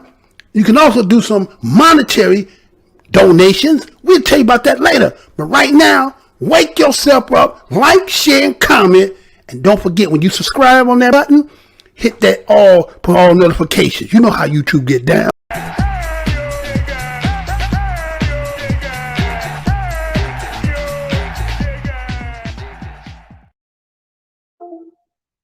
And we had to take on whatever they decided they wanted to tell us. And that had to be a fact, because it was the only education that they would get. Can you imagine if, you remember that story where they talked about that man, that I don't know if it was Milwaukee or whatever, and he had them 3 women that was in that house. And it was the one brother walking by, he had this McDonald's cheeseburger. And they saying, oh, little pretty white girl. I knew this pretty white girl was supposed to be on here. He wouldn't call the police, and that's how they got Amanda Berry and all them, right? Remember that? But just imagine, as long as he had them in that house and nobody knew they was there, he's doing whatever he feels he wants to do. There is nothing to prevent him from being as monstrous as he wanted to be. And at the same time, what information are they getting? If he decides to give them a newspaper, if he decides to let them watch TV, if he just goes in there and just start talking, that is the only information they're getting, right? So let's say that analogy goes on for hundreds of years.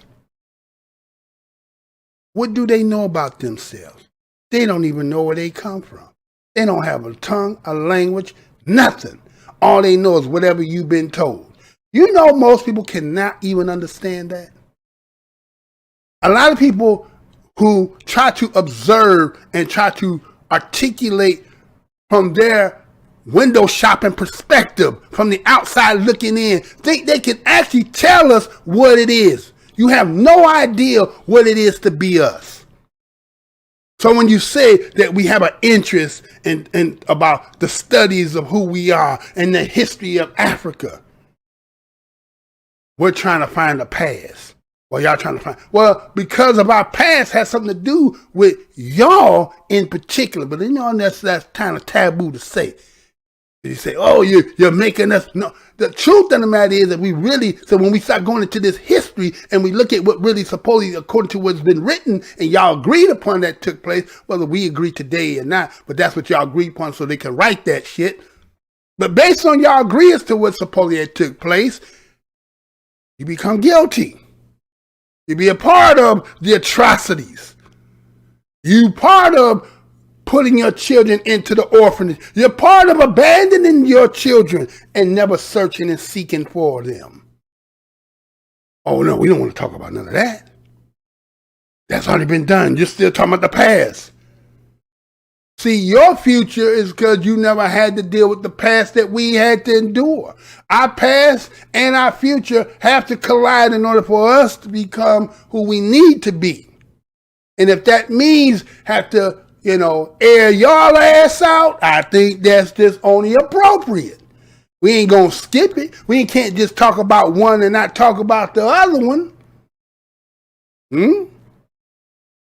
You will have no future until we can get our past to move to the future. Let me say that one more again. You'll have no future until we get our past, until our past has been cleared so that we can move forward. When we move forward, everybody will move forward. Check. You can take that or leave that alone. So he adds, of course, I understand the psychological needs of Black Americans. Do not want to deal harshly with their needs. There's a pity you cannot ignore the white man. Huh? Let me say this one more again. He added, of course, I understand the psychological need of Black Americans, and I do not want to deal harshly with their needs. It is a pity you cannot ignore the white man. See how people be double talking? A lot of people try to act as if like the truth of what Black Americans have dealt with and continue to deal with is just kind of, well, why don't you just put that to the side? When I say window shopping, I'm talking about somebody who's looking from outside of their perspective about what took place, but don't know what it is to be it. You imagine it, you fantasize about it, you think because of some kind of little connection of some people or schooling or work, music, culture, makes you somehow, you can wear the emperor's clothes. It does not give you the in-depthness of what it's all about. Many of you act like y'all do. And there's a lot of us who will not defend because it make you feel so like something wrong with you by defending it. Well, some people will get in some people's face. Like, again, I always say this. When they did barbershop and they allowed that white boy to sit there and say that line when he said, I'm more blacker than you on your best day. No white motherfucker, no African motherfucker, no Asian motherfucker, no other motherfucker, I'm saying it, can ever say you blacker than us in this country on no given day. I don't give a fuck about what you spit on your rap. I don't give a fuck about what history you can detail. I don't give a fuck about what you do. You are nothing but a window shopper. You do not have the generations of what we've gone through. And so to say the psychological needs of the Black Americans, nobody don't give a shit about what's happened to us. You're only here to get what you can get. You don't give a shit. See, 1 minute is, well, you don't do this and you're not us and this and oh, I know you guys, you know, y'all been dealing with this and then, huh? It's a pity we cannot ignore the white man. Really? Really? Well, when I get done with this video today, you see how he said it's a pity we cannot ignore the white man?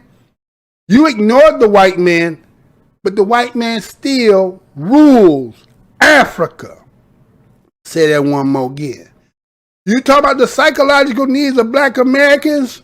Well, the psychological need of the African and the deals you have done over the years and centuries. Ain't no need to sit there and talk about pity us. That's why you're asking us for help. That's why you need us to come and help you, because the deals that you've done, the agreements that you made are perpetual and forever. And today I'm going to show you, because many of y'all think that you pick it up and running to somewhere and then spitting back at the wind. See, we made it. We're safe. You don't know history. Stay tuned. So he goes on and says, all you Black Americans seem to do is react to the white man. You react instead of act. If all the whites in America dropped dead tonight, you would be confronted tomorrow or confounded tomorrow. The only practical people you seem to be developing are those Muslims. They have some strange beliefs, but at least they are practical about meeting basic needs. See, did he not blanket all of us? All you Black Americans seem to do is react to the white man. You know why we react to the white man? He, according to his statistics, his censuses, he outnumbers us. And you know what bullies do when they outnumber you? Sometimes they get drunk and high. Come on, let's just go out there and fuck them up. Huh? And it don't even have to be just some random ones. It could be mugs in a job, car, gun, and badge. So all we do is react.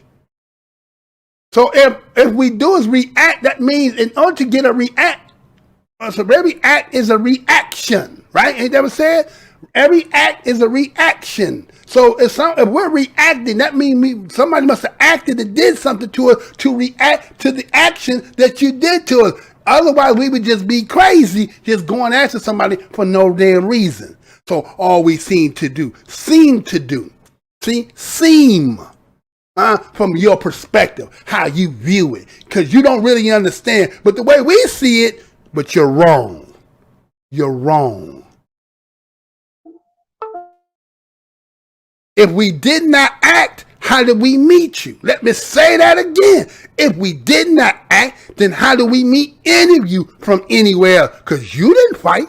You didn't fight to come here. You didn't advocate for you to come here.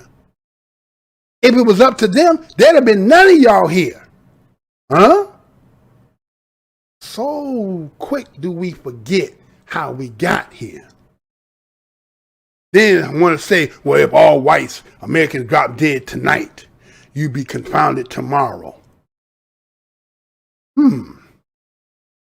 They've been worried about that since I did the video April 1st of 2014. I am the one who brought that video to light. I'm the one that told you that by 2050 that they would be they wouldn't be number one anymore. That they banned this channel because of that. Right? So if they drop dead tomorrow, if we built it in the beginning and they was there, now they ain't here, what would we do if they ain't in our way? But see, that's what everybody would believe. We can't do nothing only because the white man. The white man couldn't have built without us. It's not, what you got, y'all got that shit wrong. He needed us. We didn't need him. Just like you still, to this day, 2022, talking about you need the black Americans to help you to get out of your situation. He the same damn way. So what the fuck is everybody trying to keep telling us? Oh, yeah, y'all couldn't do shit without nobody. No, y'all can't do shit without us. It's y'all that can't do nothing. Y'all don't want fooling y'all damn self. Trying to tell y'all better than y'all. Come over here just to try to make it say, oh, we can do what they do. All y'all do is copy and make what we do any damn way. It's like if you take any nation from people and then say what their natural culture is, then like, what the fuck is these motherfuckers you seeing today? Who are you? Huh? Who are you? Y'all don't like them. You don't like your people. You like what my people bring. And then at the same time, you want to steal it, repackage it, and then try to remimic it and say, we the original now. You ain't made nothing original the day of y'all damn life. Nothing. Then he goes on to talk about how the only practical people are the Muslims. And then he still threw a shot. Well, they got a strange belief. Why? Because they said the black man God? Because they were teaching that the black man God is a lot. Huh? See? It's strange because it ain't the one that you've been confounded with by your oppressors over the millennials. You done had so many oppressors over the millennials. Everything's strange when it seems to be that when you try to take on and say, I'm about self, I'm about me, I'm about mine. Oh, now you got a problem. It's strange. Huh? But it said, at least it meets his basic needs. At least it teaches them how to get a job and raise their families. But nigga, we under the situation. See, you fly in and you go back. And you are just who you are. We have generations and generations and generations being here. He said, before I could comment on, he rushed on. He said, this is a cruel world we live in. You blacks have permitted white Americans to paralyze your minds. It is almost witchcraft.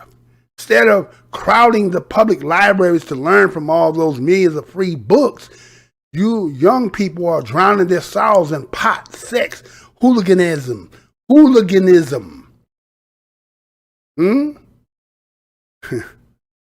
Huh? See? What we say? We say? That is what I said, right? Continent caps on black existence in the United States. Continent caps on black existence in the United States, huh? You believe that, man? Huh? We permitted the white Americans to paralyze our minds. We allow them? See how it's like this reverse psychology they like to play on us. You know, you even got a lot of black Americans do the same ass shit. We did this to ourselves. We did this. Is this an excuse? Let me tell you something. You can't have no excuse. Now listen to me well for you ones who love saying it. You cannot have an excuse if something don't exist to use or to say there's something that exists. Then that's crazy talk. If an excuse exists, it can't be an excuse. If something exists, don't mean you can't say, well, you can't use that as an excuse. If it exists, then what is it? It's you running from the fact that you don't want to say what the real culprit is. You've been coming from people who want to like to say, well, we're not going to use that as an excuse. How the fuck is it an excuse if it's really some motherfucker doing some shit to you? Huh? What you doing over there? What you doing over there? What you doing over there? Doing that, right? What they want to do, right? Okay, so it says we allow them to paralyze your mind. We've been in captivity. We're prisoners of war. You remember Paul Mooney said that African was on the corner trying to sell watch, and he said, nigga, I know what time it is. He said, you niggas want to come over here and try to sell me a watch to tell me what time it is. He said, I know what time it is. He said, if anybody, any nation around the world would have taken their people and brought them over here and subjugated them and put them as prisoners of war as they did, they would have declared a declaration of war.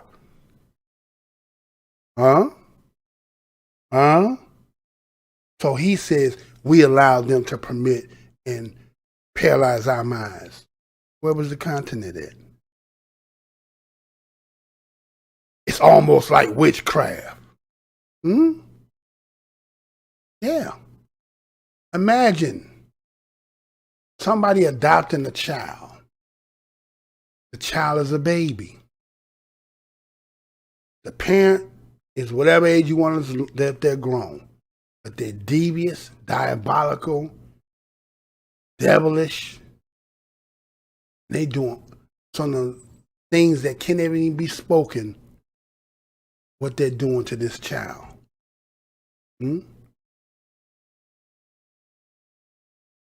For years, decades, this child has endured the atrocities of what this parent was doing to it.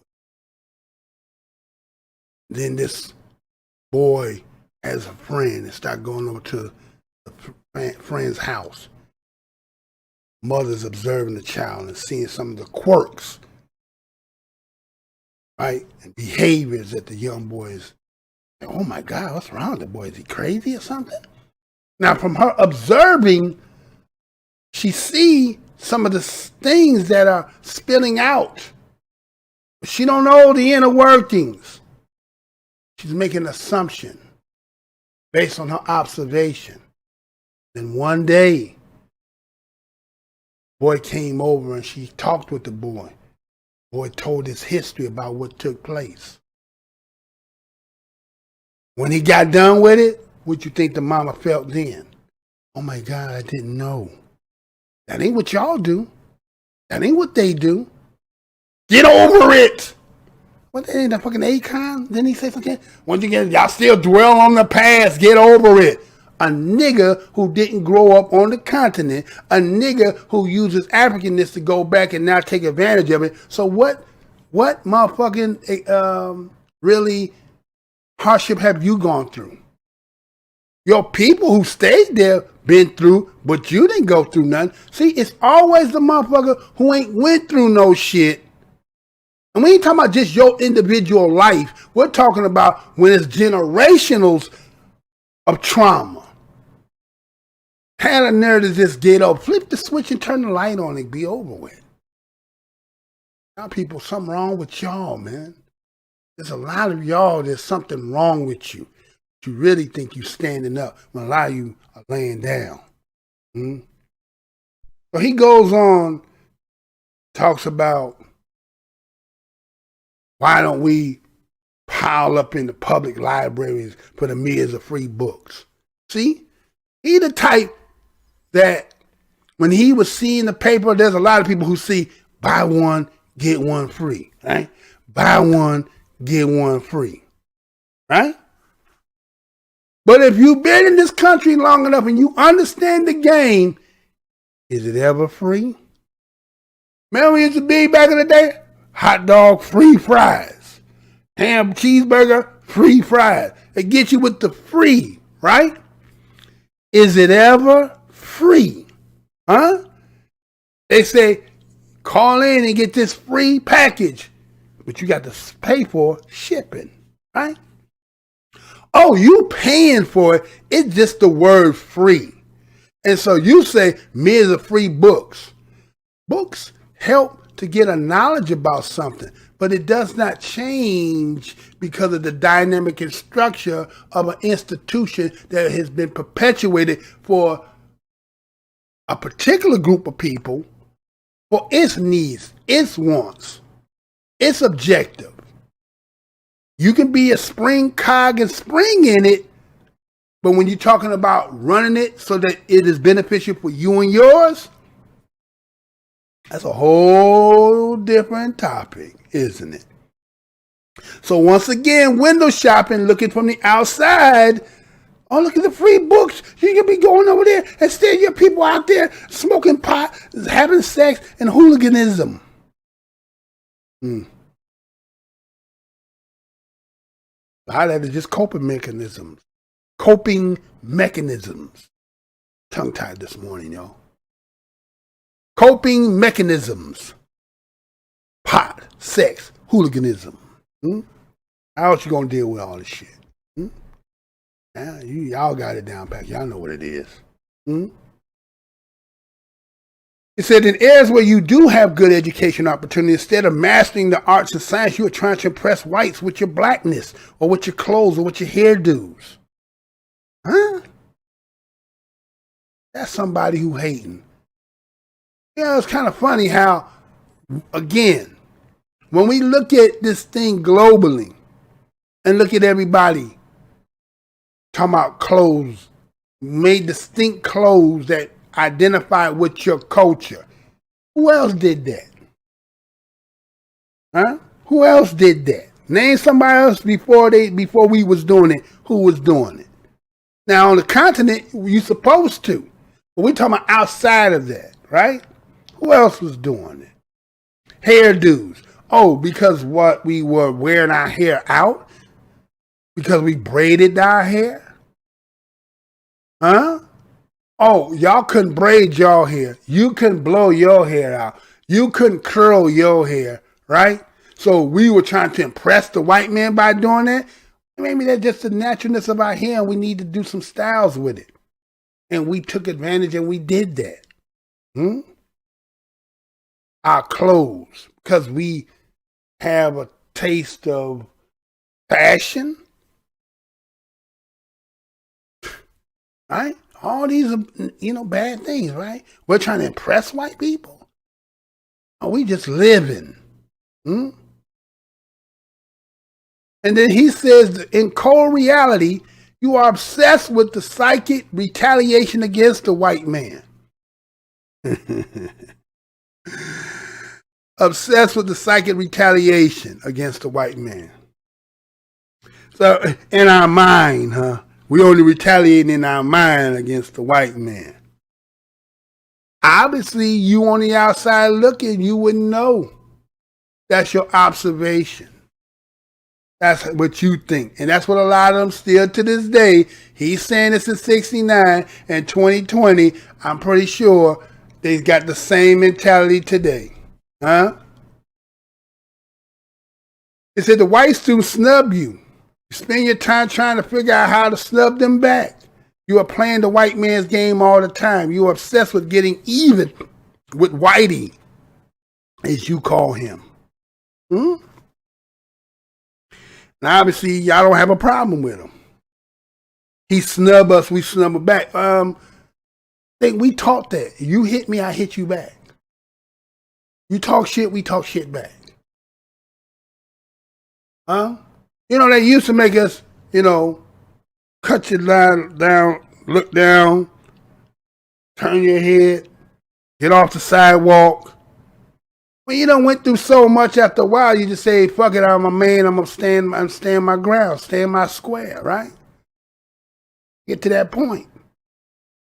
But here you come from a game that's been played with all the same people, and look what your own people do to you. So what the fuck would you know about somebody who being in opposition that ain't like you? You think it's the same shit you going through? Is that how y'all looked at it? Oh, again, family fighting family versus family fighting against some other people. You think it's the same fight? You think it's the same veracity? I'll tell you, boy. So, according to him, he said he told Dr. Onabanjo that many black students were seriously at work mastering their subjects. And not all of them were psychologically crippled as he suggests. He brushed this off. He didn't want to hear that. He wanted to be steadfast in the way he out-observed. And if he's a doctor and he's saying these things, when he goes back home, what is he saying? What is he having the free reign to say when he's back, when they don't have somebody to be opposing his view? Like sometimes when you watch these videos, there's some brothers who are sitting there and allowing people espousing their rhetoric and it be wrong and you don't correct them or you don't really speak on behalf of what you know versus what they assume. They assume. Goes on. So the only way for him to do that, however, is to keep you ignorant, poor, and helpless. Oh my God. See how if you let somebody who trying to tell you like what y'all should be doing and they act like they don't know what you've gone through, when they keep talking long enough, eventually what falls out of their damn mouth is they tell you what they really know. Keep that as word of thought. The only way for him to do that, however, is to keep you ignorant, poor, and helpless. Thus, when you fail to take advantage of every opportunity to get an education, to become skilled, to mobilize your economics and political resources, you are playing it to his hand. Right? But wait a minute. 1954, they call it the Board of Education. Right? When they said by law, they had to force them to say by law that black and whites can sit in the same classroom. But what ended up happening, Dr. Onabanjo? White people started to say, well, we'll flight to these places that we're going to create called suburbs. And then we'll make it where you can't live amongst us. So that way we don't have to worry about your children being in the classroom with our children. See how they fixed that? Did you see how they fixed that? So to keep you ignorant, poor, and helpless, and you talking about getting an education, but you never understood the dynamic of the situation. See, you can have a school building called school and got a name of a school, but the curriculum, the material that they're using to have you to be on par can be regulated by those who sit in the seat of power that's called government. Right? So they always told us that if you was going to school in the 19th century, You were getting, let's say the 20th century, you were getting in public schools 19th century education. They were always at a disadvantage. The game has always been rigged. The game has always been rigged. But somebody who's looking from their position and all you see is green grass, blue skies, and pastures of whatever your milk and honey of you thinking of this land it is. But you weren't living here day in, day out, year after year, decade after decade, century after century, millennials, and so on. It's easy to observe and say from your perspective when you don't, again, what's our saying, family? You try to taste it, you drinking the Kool-Aid and you don't even know the flavor. Let me say that again. A lot of y'all be drinking the Kool-Aid, but you don't know the flavor. It's all about just getting education. Mobilize your economics and political resources. What? I'm going to teach y'all something for those who may not never heard. Let me show you this whole thing, how Africa got this fake ass about like they really think they the one running their shit. It's fake. It's fake. I'm going to prove to you. So it goes on and says, my argument is very simple. Stop playing around with silly, retaliatory, time-wasting, irrelevant, posturing, and play-acting schemes. See? You drinking the Kool-Aid, but don't know the flavor.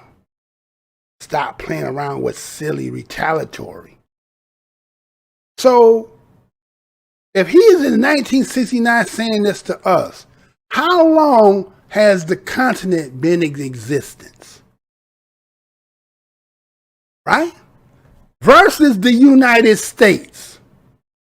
So, as a visitor coming into a home, according to the way the story has been written, and what our history and ordeal has told you, what has happened to us, you saying that we're playing with retaliatory and time-wasting, irrelevant posturing, playing acting schemes. But the continent in itself has been in existence for how long? The mitigated gall for somebody to say this to us. You telling us how simple it is to just purge ourselves, then what's your problem? What has been your problem? But to come in somebody else's house and tell them how fucked up they shit is, and what that Bible says about the thorn and the thistle. Learn how to extract the thistle out of your eye, then you could tell me how to get the thorn out of my eye. Let me say that again. The Bible said, first learn how to extract the thistle from your eye, then come and teach me how to take the thistle out of my eye. What that mean, Mr. MrBlowsurmind? Meaning, you clean your damn house first. You take care and do what y'all need to do to make your shit work. And when you got that shit down, now you could come over here and tell me how we did what we did to clean up our shit. So this is what y'all could do to help you to clean your shit. See? That's the sickness that other people from other places, when they come amongst us, this is what they do. They love to try to tell us how simple it is to get the thorn out of our eye, but they ain't got the thistle out of their own shit. Huh? Then he goes on, stop eating your hearts out because the white man does not love you. Who told y'all that we sitting around looking for the white man to love? Or it obviously, that again, drinking the Kool-Aid and not knowing the flavor. Are there some of our people whose whole existence is based on to gain some kind of advantage that they kiss ass? Yes. But it ain't really based on that. It's really based on another people who don't want you to dislike them for the shit they've been doing. And they get mad because when you hold them to them, they feel like you don't like them. You don't love them. That's the love-hate relationship here. Is motherfuckers doing all kinds of shit to us. And then when we decide to say, we're not going to fuck with you any damn more, then all of a sudden now we are hateful. Now we're racist. You get what I'm saying? That's what they playing. That's the game they playing, right? So we're not sitting around thinking that our hearts is eating our hearts out because the white man do not love you. Love between two people is a very different thing. See, talking to us like we stupid.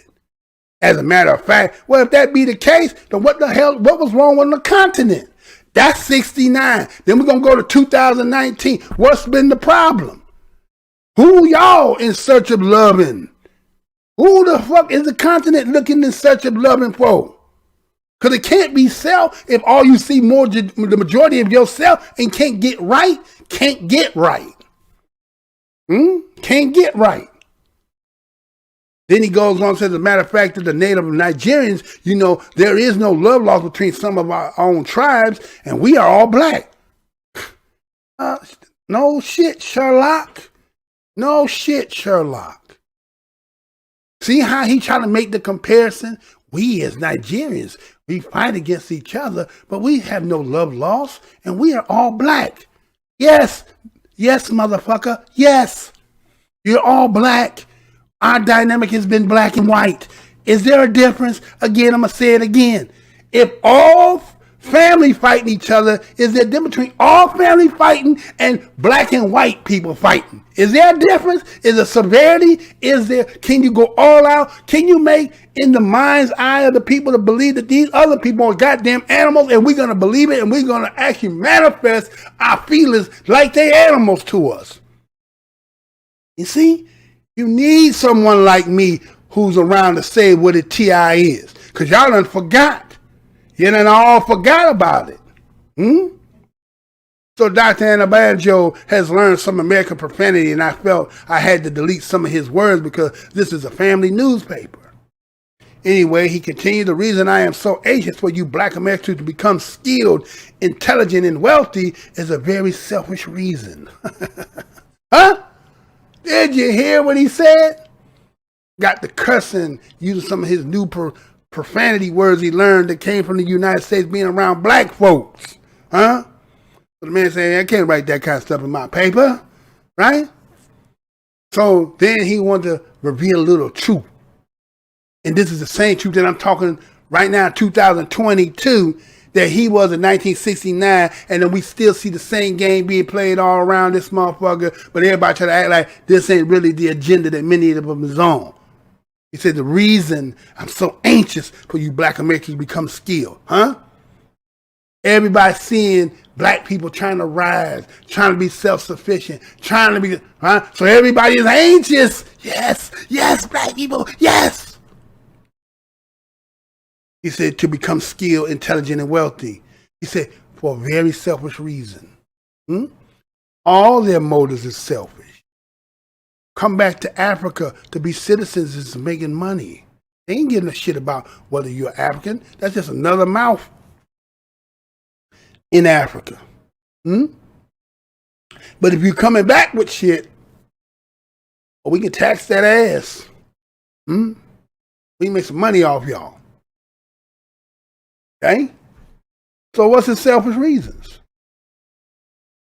He said, the time may come when you may be able to help our struggling new nations in Africa.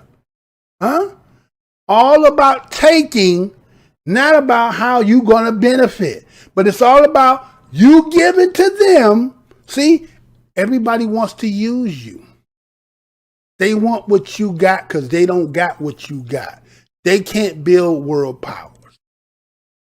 None of them. Even the ones that claim that it's theirs and that they, the intelligent one, they didn't build shit. You know, it's like taking somebody's homework and you trying to get the credit by putting your name. Matter of fact, I got a story about that, about black family who went out here and invented And white people just coming always stealing your shit. That's what it's always been. That's what everybody do. They wait for you to get into a good position, and then they say, you know what? How can we benefit from that? How can we take this from them? So he's saying the time will come when to be able to help our struggling new nations in Africa. All about them. You may be able to do some of the things for us that the Jews, as mentioned earlier, are doing for Israel. But again, who's the Jews and who's Israel? How is we 40 million people plus today, 50 million people today versus 1 billion plus on the continent? You know what I'm saying? How do we get in the position of both? You threw us away, and then the prodigal son returns, but now prodigal son, we need you to build us up. What kind of relationship is this? What really kind of relationship is this? Is this really the relationship we want? Is that really the relationship you're trying to run to? Again, I'm not trying to be divisive. I'm just going to keep it 100. Everybody else like to fake these fake-ass relationships, and they're not going to be beneficial. Until somebody put it on the dotted line and say 100 what it is, then these little, internal thoughts, these selfish reasons they got that they won't say, this is what it is, y'all. Take it or leave it alone. So he goes on and says, your country has moved slowly in providing you with opportunities, but I feel so sad when I see how your psychological hangups prevent you from taking advantage of the opportunities that come your way. Huh? It's just double talking. Huh? He just double talking. 1 minute is all our problem. We're not taking advantage. Then you got hung up. You're hung up on trying to love the white man. We know you have psychological issues. We know the country's been slow in providing you with opportunities. We know you have psychological hang-ups, but you should still be trying to take advantage of all the opportunities that you get. It's sick, man. It's sick. So just imagine, Black Americans, you've been here long enough. Can't you feel the change? Can't you see that this country is not the country that we built? It doesn't have the mindset nor the spirit anymore. It's dog eat dog, wildly wild. It's basically all these other nations, and their sickness has now permeated the United States. And all for $1 and a dream. But what you had and what you used to revere about this place has lost its essence, its spirit. And none of them gave it. It was we who gave it. And now you have watered down the salt. The salt don't have the strength it used to have, and the country is feeling it. If you don't do right by us, as Whoopi said in The Color Purple, nothing ain't gonna work in this place. Ain't nothing gonna work in this place. Dr. Anabanjo finally ran out of steam. Part of his company, he asked me to find some beads and drip dry dashikis for his young son in Nigeria who wants to visit him here. That's something. See? All bullshit. Folks say all kind of shit. It's because really, technically, they hate you because they wish it could be in your position. Because they try to think that they could have done something entirely different than what we've already did. We gave the examples of under the worst condition that has been recorded in history as of the peculiar institution that they call slavery here in the United States.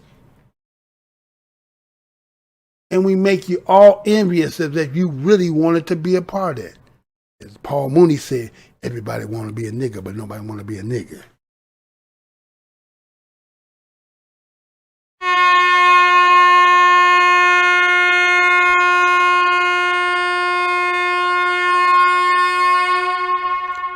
Hey, you sitting here watching the video. Why you sitting there? Put your hand on that like button, click it, thumbs it up, share this video, comment. You can like or dislike it. We don't care about that. And also, if you ain't over here and subscribe, What you waiting on? Get yourself on there and subscribe to get on up to We Up Report so you can stay up because we're going to keep you up. That's how you help keep this channel going. You can also do some monetary donations. We'll tell you about that later. But right now, wake yourself up, like, share, and comment. And don't forget, when you subscribe on that button, hit that put all notifications. You know how YouTube get down.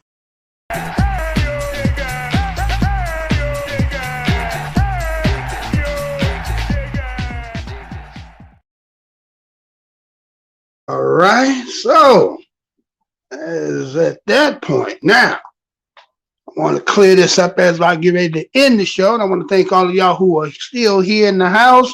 I appreciate y'all being in here. Now, again, this is not being about divisiveness. That just sometimes you got to clear the air because, you know, the old saying is, give a motherfucker an inch, he'll take a foot. Now, some of y'all who might be a little, oh my God, you use so much profanity. Well, sometimes speaking real, some of the stuff got to be said in the spirit it need to be said. So don't take offense to it. But people will keep taking the inch as long as nobody's saying nothing, and before you know it, we lose everything. Now, this particular part, I'm just going to show the video I want you to hear. I had more I was going to talk about it, but the video, we're already at 2 hours and 26 minutes. I don't want to go all 3 hours. So I want you to hear, there was a video that came out recently, I seen, but it was about Ethiopia and what I think he's the prime minister of Ethiopia. And he said these things. And again, spitting at the wind at Black Americans. So I want you to hear this real quick, and then I'll come back. በቆየው የአሜሪካ የአገዛዝ ስርዓት ውስጥ በጣም የተጎዳ የሚባል ማህበረሰብ ጥቁርና ጁ ነው። ሁለቱም ተገርፈዋል፣ ተጨቁነዋል፣ ታስረዋል፣ እንዳይሰሩ ሀብት እንዳያደረጁ ሆነዋል። ልዩነቱ ጁ ከሲቪል ራይት በኋላ ትንሽ መብት መታየት ሲጀምር ዘፈኑ፣ ግጥሙ፣ ፊልሙ፣ ድራማ ወደፊት ሆነ። እንዴት ዓለምን ኮንከር ማድረግ እንደሚችል ኢኮኖሚክ ፓወር መፍጠር እንደሚችል ያስባል። ጥቁር ደግሞ እዚህ ላይ ቆሞ ትናንትና ኮገረፉ፣ ገደሉ፣ እንዲያደረጉ ይላል።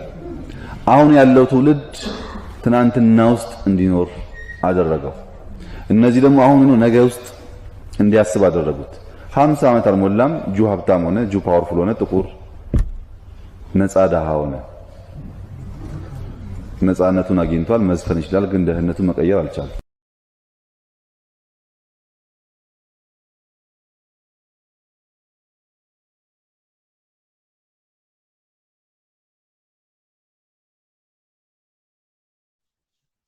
Okay, so again, in front of your audience, making a comparison between the Jews and Black Americans, and try to make this statement as to saying that the Jews took advantage of their situation and Black Americans just stay poor. Oh, they could sing, but all they do is they don't try to progress out of their situation. See? The Jews' history is entirely different. To even put them in the mix with us is disingenuous. To say that the Russian, Polish Jews who they brought here to the United States, because you got to remember the other portions of the Jews were already here. Some of them, and there are publications and things that will show that they had their hands inside of the transatlantic slave, whether it be financiers, shipping, and everything else, right? So when he makes this statement about Polish Russian Jews that were being persecuted and was to be taken out, as they call the Eastern European Jews, they came here maybe like 1890, 1900, right? And so when they came here, they were already Jews and stuff that were already established financially, industries and so forth. So it wasn't like they came. Yes, they were poor. They didn't have nothing. They put them in the ghettos, but they had family that did some kind of help to get them into agriculture, help them to get educated. But where was the Black American Where was his family at? Where was those from the continent, right? They weren't there. So to make a comparison to say that, oh, woe is the Black Americans, and then they chuckled when he said, or they lamenting and crying, oh, they beat us, they killed us. And that was funny. I could go through the history of Ethiopia and talk about that, but we never laughed about it. We didn't laugh at them when Italy gassed them up and did what they did. And you know, they used to tell us that Ethiopia was one of the only continents in the world that didn't get colonized, but that's a lie, because Haile Selassie in 1935 and 1936 had to leave and go to Europe for 4 to 5 years, and then it was the UN that returned him back. You see what I'm saying?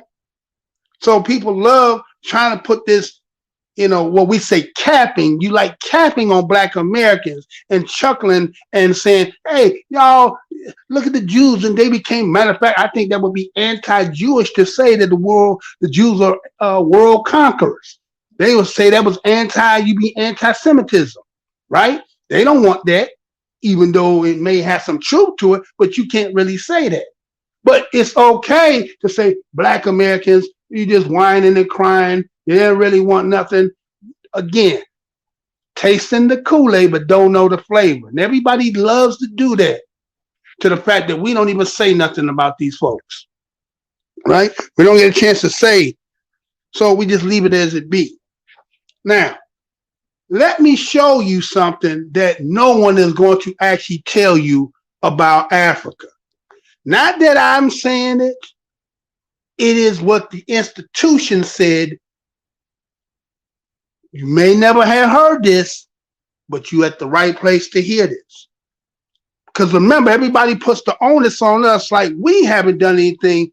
But I asked the question, when it comes to the continent, and again, as I was saying earlier, about how us being here in the United States compared to the continent and how long of a history it got, then what's y'all problem?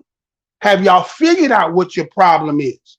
Well, I ran across something that I'm going to share with those who happen to be here so that you may hear with your own ears that did not come from me, but this is how it's done. So check this out. Listen to this. Be right back. Okay, so what I'm going to try and do is just give you some charts and a couple of tables just to paint a little bit of a picture that you already know. Okay, so what this presentation is fundamentally designed to say is this. Africa historically, sub-Saharan Africa, has been fundamental to the global prosperity of the advanced countries. Okay? And Africa had a role to play. It has a role as a raw material producer. We will not allow sub-Saharan Africa to escape that. Okay, we do everything to keep sub-Saharan Africa where it is, also impoverished. It's absolutely vital for the prosperity of everyone else. So let's get clear about that. Okay, and this means all the economic structures, all the global institutions, and the economics we teach everyone is all designed to keep Africa exactly where it is. And whether it is Europe or US or now China, it's always the same. We need Africa to be impoverished because we need those raw materials and we need them dirt cheap. Okay, so that's the message. It doesn't mean to say that there's nothing Africans can do. Of course there is. Okay, but this is the opposition that they're fighting. This is what it's about. Because if Africa does do something different, I assure you living standards of all those in Europe and North America and Asia is going to fall. Okay? And that is a big price to pay. I assure you that the West is not going to allow that without a big fight. Okay, so this is what it's fundamentally about. What I want to show you is how these structures are operating. it's just 20 minutes, so we can't do very much, but just to give you a little bit of an idea. And why I keep the ideology part there is because we are part of the producers of ideology.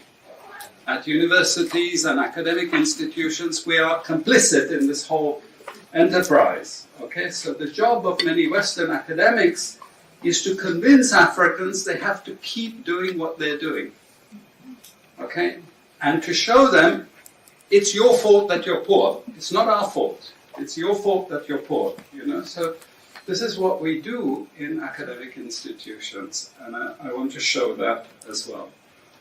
We just start. This is what it's basically about, so you know what it's about. But I want to just show you the extent to which Africa is specializing in the production of raw materials and basic agricultural goods. We know the basic forces that have caused this underdevelopment. We know it's colonization.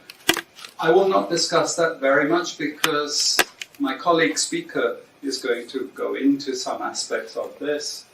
But I do want to discuss the global economic structures, the global financial institutions, and economic ideology, briefly, to give you a flavor of those. Let me start with this. You can't really see it so easily, but if those of you who are interested, you want the PowerPoint, I'm sure we can make it available to you. But the thing that you really need to see is the top line. Okay, and the extent of dependency is captured by this statistic at the top. Okay, and you compare it with all other income groups, and what you see is essentially in that one statistic how dependent sub-Saharan Africa is on raw material production. Okay, this is the very heart of what makes sub-Saharan Africa beat. Okay, here, just to have a look at one very important additional statistic, with all this export coming from sub-Saharan Africa, how much does sub-Saharan Africa account for in terms of global trade value?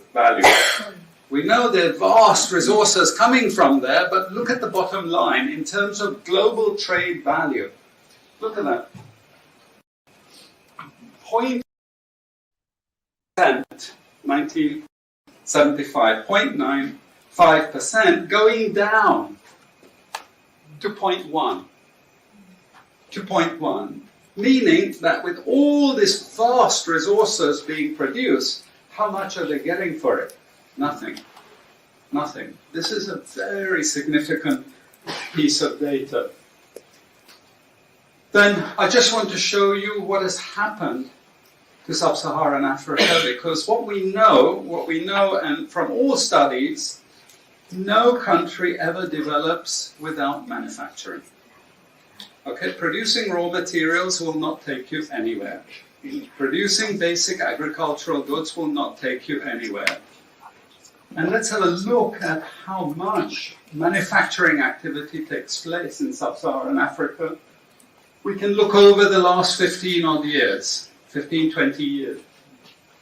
And we see manufacturing has actually declined as a percentage of the total. This is percentages of total production in sub-Saharan Africa. How much of it is accounted for by manufacturing? So this figure here is 17% of the total. Most of the rest, when we talk of industry, it includes manufacturing, but the bulk of it is mining. Okay? Raw material extraction. This is the bulk of it. And here we see actually raw material extraction has stayed the same. What has caused industry to fall is the fall in manufacturing production. This is deliberate because we will never, as Western economists, as Western policymakers, we cannot afford to allow Africa to industrialize and start producing manufactures. Okay, so we will do everything to stop that. And I'm going to show you how we actually block that. It's obvious in certain ways, but it's less obvious in other ways. Now, we have actually seen periods of rapid growth in sub-Saharan Africa, misleading people, saying, oh, you know, we're now doing much better. And this has happened recently. Recently, I've had students come and tell me, we've done much better now. And you can see growth rates rose quite sharply in recent times. Now are starting to go again down. But if you look historically, the same thing happened earlier. Why? Because in these two periods, we had East Asian rapid industrialization processes. So in the earlier period, we had Japan and Korea and Taiwan. Okay, rapid growth, sucking in raw materials from Africa, driving up the prices, and then sub-Saharan African countries grew. Exporting raw materials, they grew. But after those countries finished industrialization, then sub-Saharan African growth rate again fell. Okay, but along comes China. Next wave. Okay, again, sub-Saharan African growth rises, but now China is going down. As many of you now know from the press, China is going down. But sub-Saharan Africa is going down even faster. And we're going to go back to where we were again, with very low prices of raw materials, very low growth rates, and again, the sorts of poverty that we saw once before. Because, bottom line, sub-Saharan Africa is condemned to this role, just the supplier of raw materials, not a manufacturer.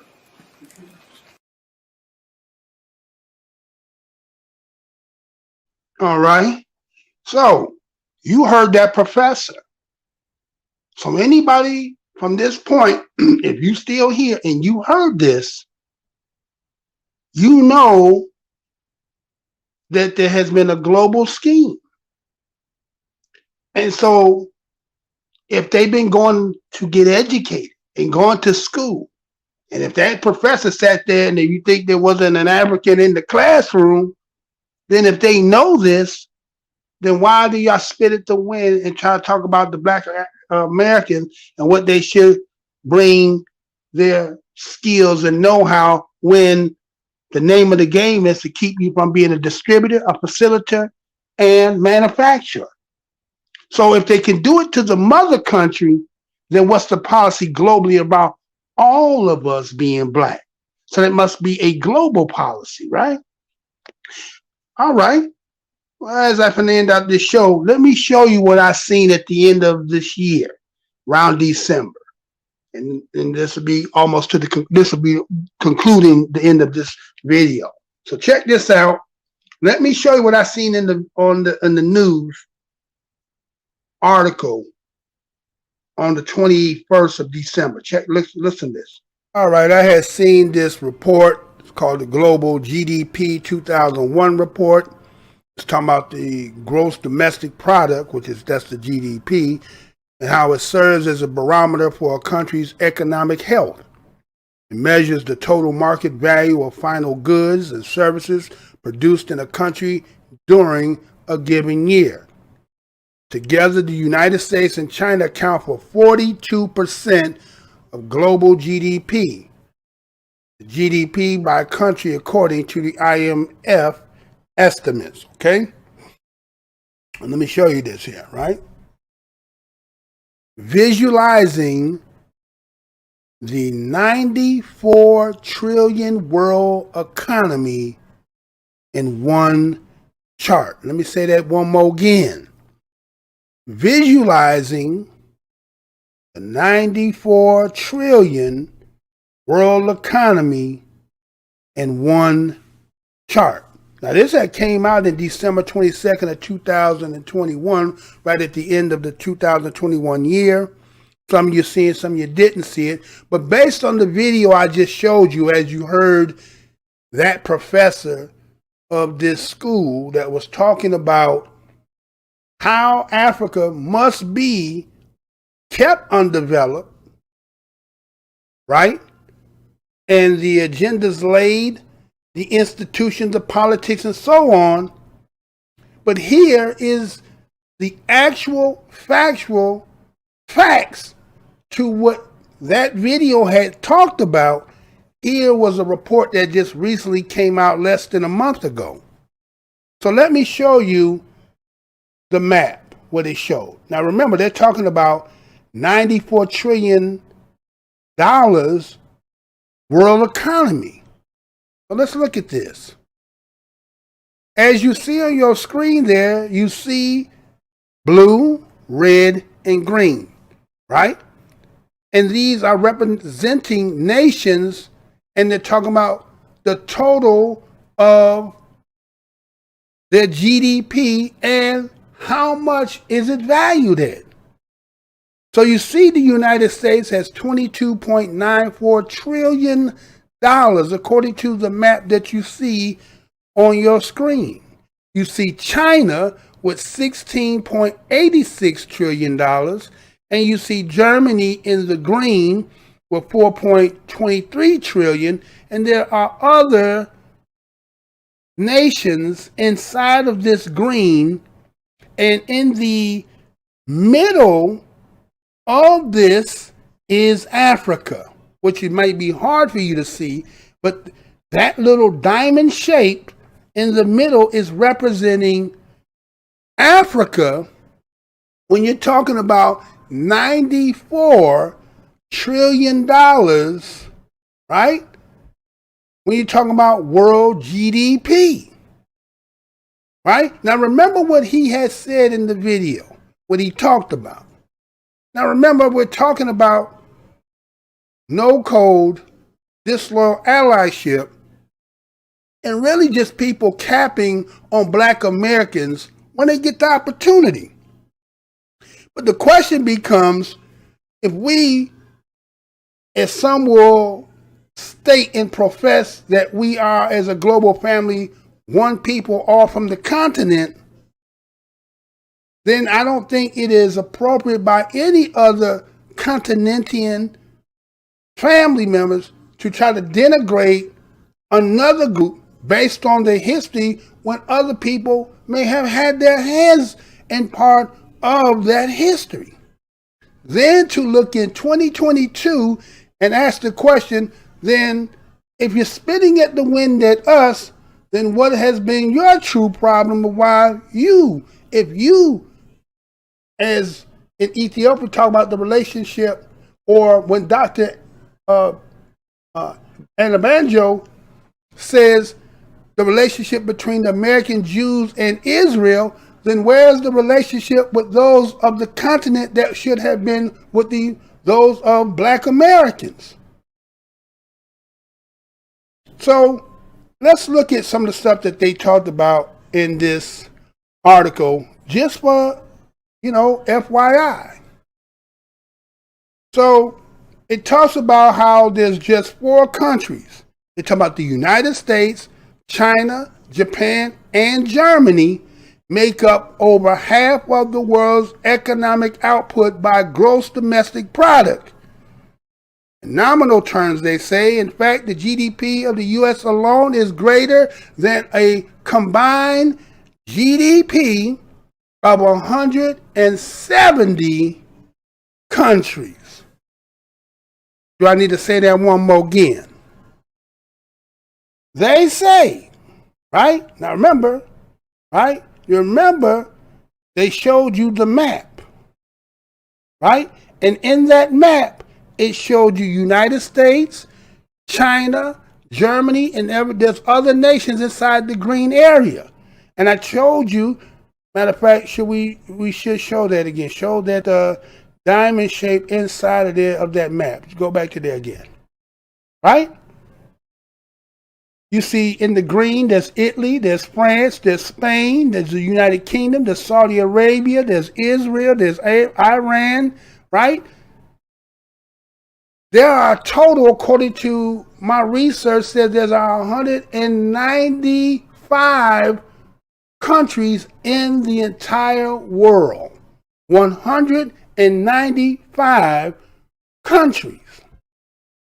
As this article has said again, there's just 4 countries, United States, China, Japan, and Germany, who make up half of the world's economic output by gross domestic product. Right? The GDP alone, the U.S. is greater than 170 countries. There's 190 or 95. So there's only 25 countries out there that may have an output that is more than the United States. So with that being said, we see why many people come to the United States. Their countries are not putting an output of a GDP, unless this also is representing from a imperialism or colonialism, right? This map could be also showing that as well. And so that these nations are not controlling their GDP, you know, their natural resources and so forth. So it's kind of funny how, as I'm talking about, people from other nations who come here from other nations and then all of a sudden lose their natural identity, and then all of a sudden they cloak on ours, and then they graft on, and really in some cases are even trying to erase us. Right? So let me show you. Let's go back, because again, remember, this is about visualizing the 94 trillion world economy. Now, they talked about what they said about the 170 countries. They also talked about how when you talk about the GDP, it's supposed to be a broad indicator for a country's economic output. It's supposed to measure the total market, the values of the final goods and services that is produced in a country in a specific time frame, is what they say. Normally they do this within the quarter of a year. The GDP also takes into consideration the outputs of services provided by the government, such as money spent on defense, healthcare, and education, right? So it's really not all on the natural resources and what the country is making. There's also services and there's other things that are going there. Now, what I want you to see is look at who they show as the top 10 countries in the world when it comes to GDP, right? I want you to see this. You see the United States being number 1, 22.9. It has a global GDP percentage of 24.4, which is rounded up by like 25%. China second with $16.9 trillion. Its global percentage for GDP is about 17.9. It's basically about 18% of the world's GDP. You have Japan, Germany, UK, India, France, Italy, Canada, Korea. Have you heard yet? Africa. Have you heard anything yet as I've showed you? Africa. No? Let's move on then. Let's do from 11 to 20.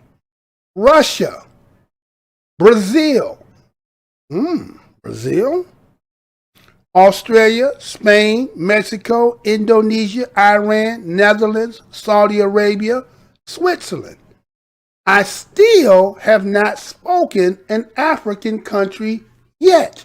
In the top 20, many people tell us about Africa, about its natural resources and all the things that Africa does produce and hold. But why is it not being tabulated, and why is it not being accounted for? Does it have anything to do with what the person said in the video?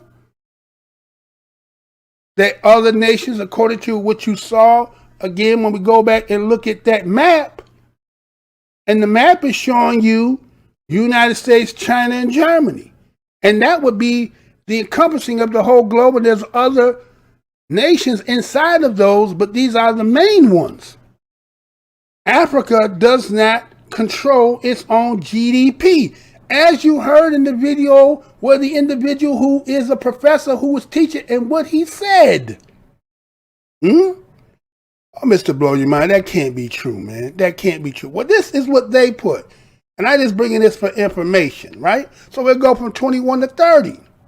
You see Turkey. You see Taiwan, you see Poland, you see Sweden, you see Belgium, you see Thailand, you see Ireland, you see Austria, you see Nigeria, the first country you heard from the continent being Nigeria, being 29.5 trillion, right? $500 billion. Then you have 30 as Israel. Out of 30 countries in the world, Nigeria is the only country that they, give some recognition as to this GDP and its output of about $500 billion, right? Now, you have heard what some people have stated. They say that Black Americans spend about $1.3 trillion. You remember, you done heard people talk about, Black Americans have $1.3 trillion. Is spending $1.3 trillion the same as GDP? So spending money is not, and again, you know how a lot of people talk about how the money circulates in communities. And then they tell you that Black communities' money only circulate maybe several hours, if that much, right? But that's you spending your money. That's not you having any products. That's not you exporting, import. You get what I'm saying? So some people try to make it say, according to this, if you look at the 1.3 trillion, you see Mexico got 1.3 trillion. Indonesia got 1.2. So people say that we as Black Americans would be about 15 or 16. But we're spending, right?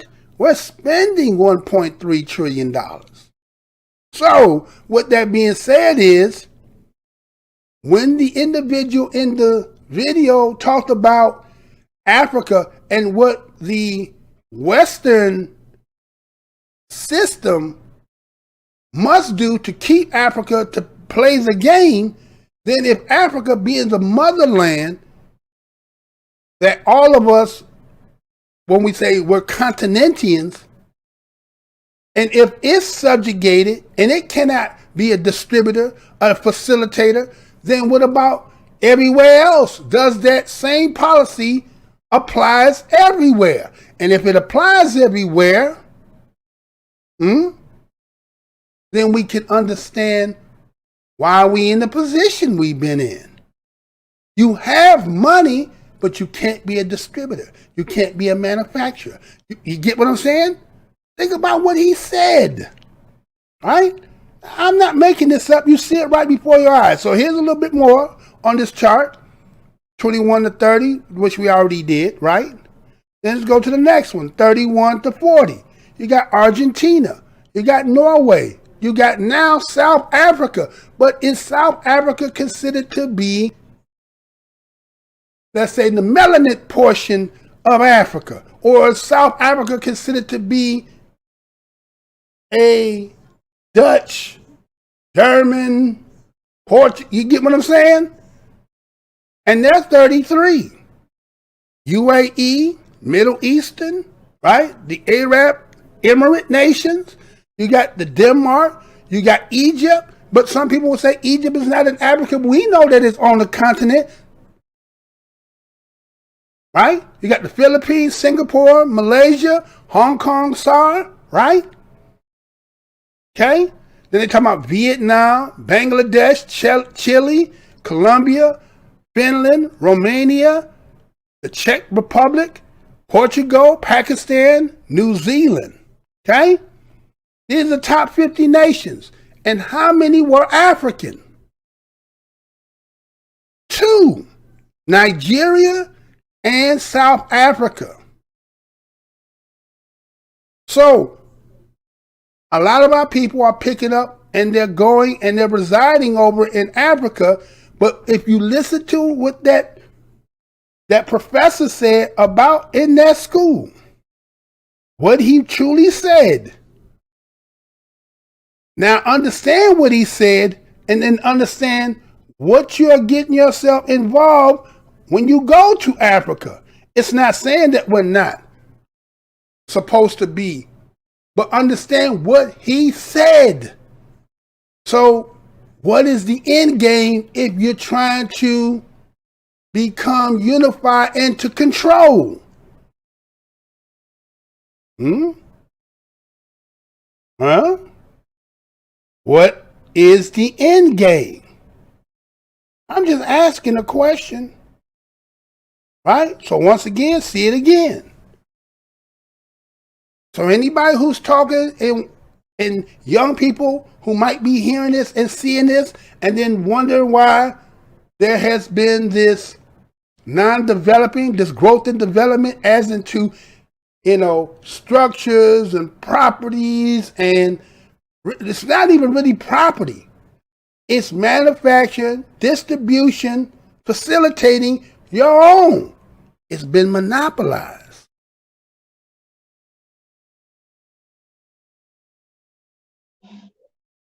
All right, so now that you understand that are being monopolized, now they talked about the $22.9 trillion that the United States, which is GDP, accounts for, but they say again is about roughly 25% of the global economy.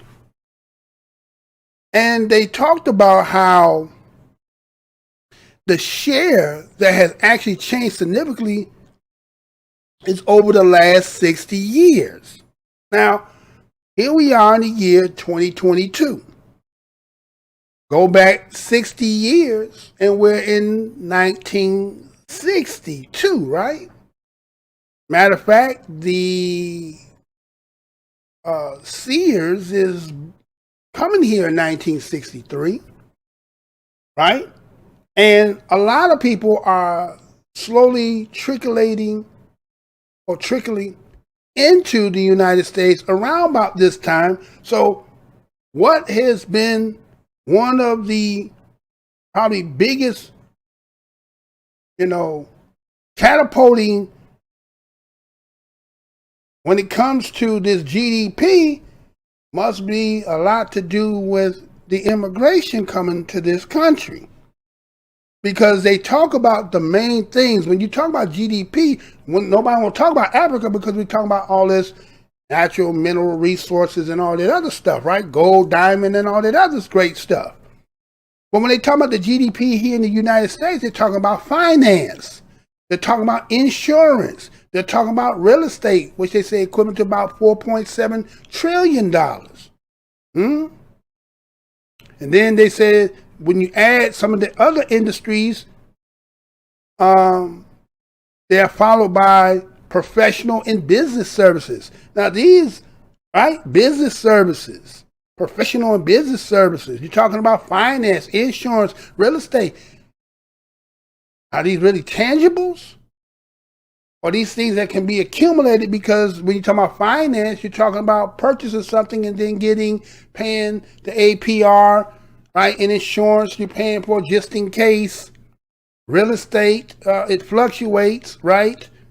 It's tangible, but it's not like stuff growing out the ground. It's not something that's being manufactured, right? And then they talk about how also the government in itself, when it creates, it's creating about $2.6 trillion. So the GDP in the United States is really not a product per se. I mean, and product is entailed in these things, but I'm just saying, when you think about Africa, you talk about resource. So the most resource mineral, rich, mineral rich, does not seem to control and is not computed in the world GDP unless it's not controlled by it. Maybe it's not controlled by it. But everybody make us think they are. When they talk about China's economy being the second largest, I'm talking about 17 to 18 trillion dollars. You know what China's GDP is based on? Manufacturing worldwide. Manufacturing. They also have extensive productions of steel, electronics, robotics, among other things.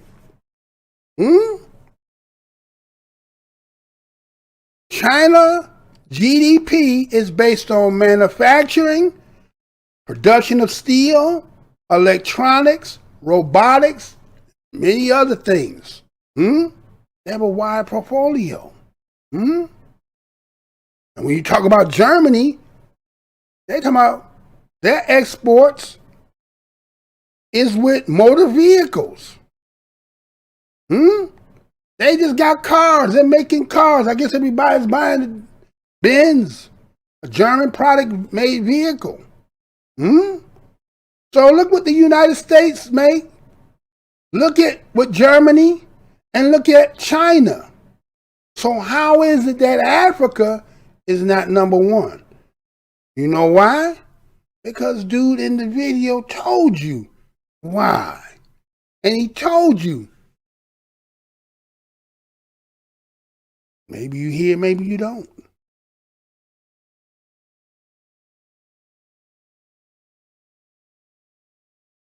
Like that is going to be our show for the day. It is what it is. It started off about, again, no code and disloyal allyship based on some of the things that people have said over the years. Some of the people who are running in positions, people are saying things that are not equivalent to them per se. They seem to be infringing upon Black Americans' position.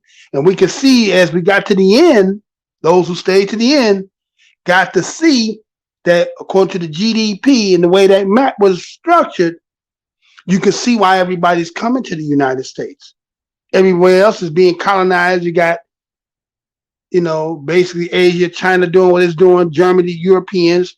But when it came to the motherland being supposedly of Africa, Nigeria and only South America is only accounted for as being part of the, GDP game.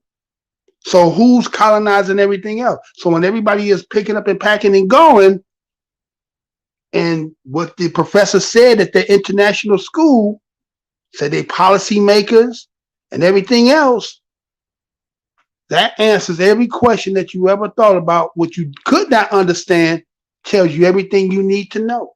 And if you don't understand from that, what else can be said to you?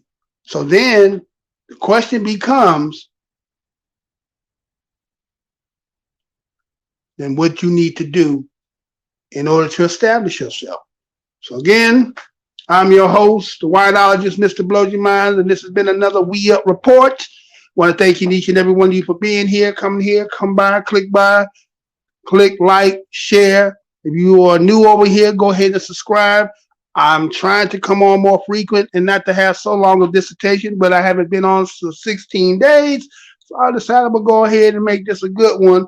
A lot of people might be a little upset. Some people might think I'm divisive, but I'm just saying something that some people know, but are scared to, afraid to say. Again, I know people from all walks of life, and some of them will acknowledge it, no, and then there's others who will just be offended just to be offended because they don't want to admit. So again, I'm your host, Mr. BlowsurMind. Until my next show, y'all. Until the next show. Portions of the following program may be unsuitable for younger or more sensitive viewers. Viewer discretion is advised.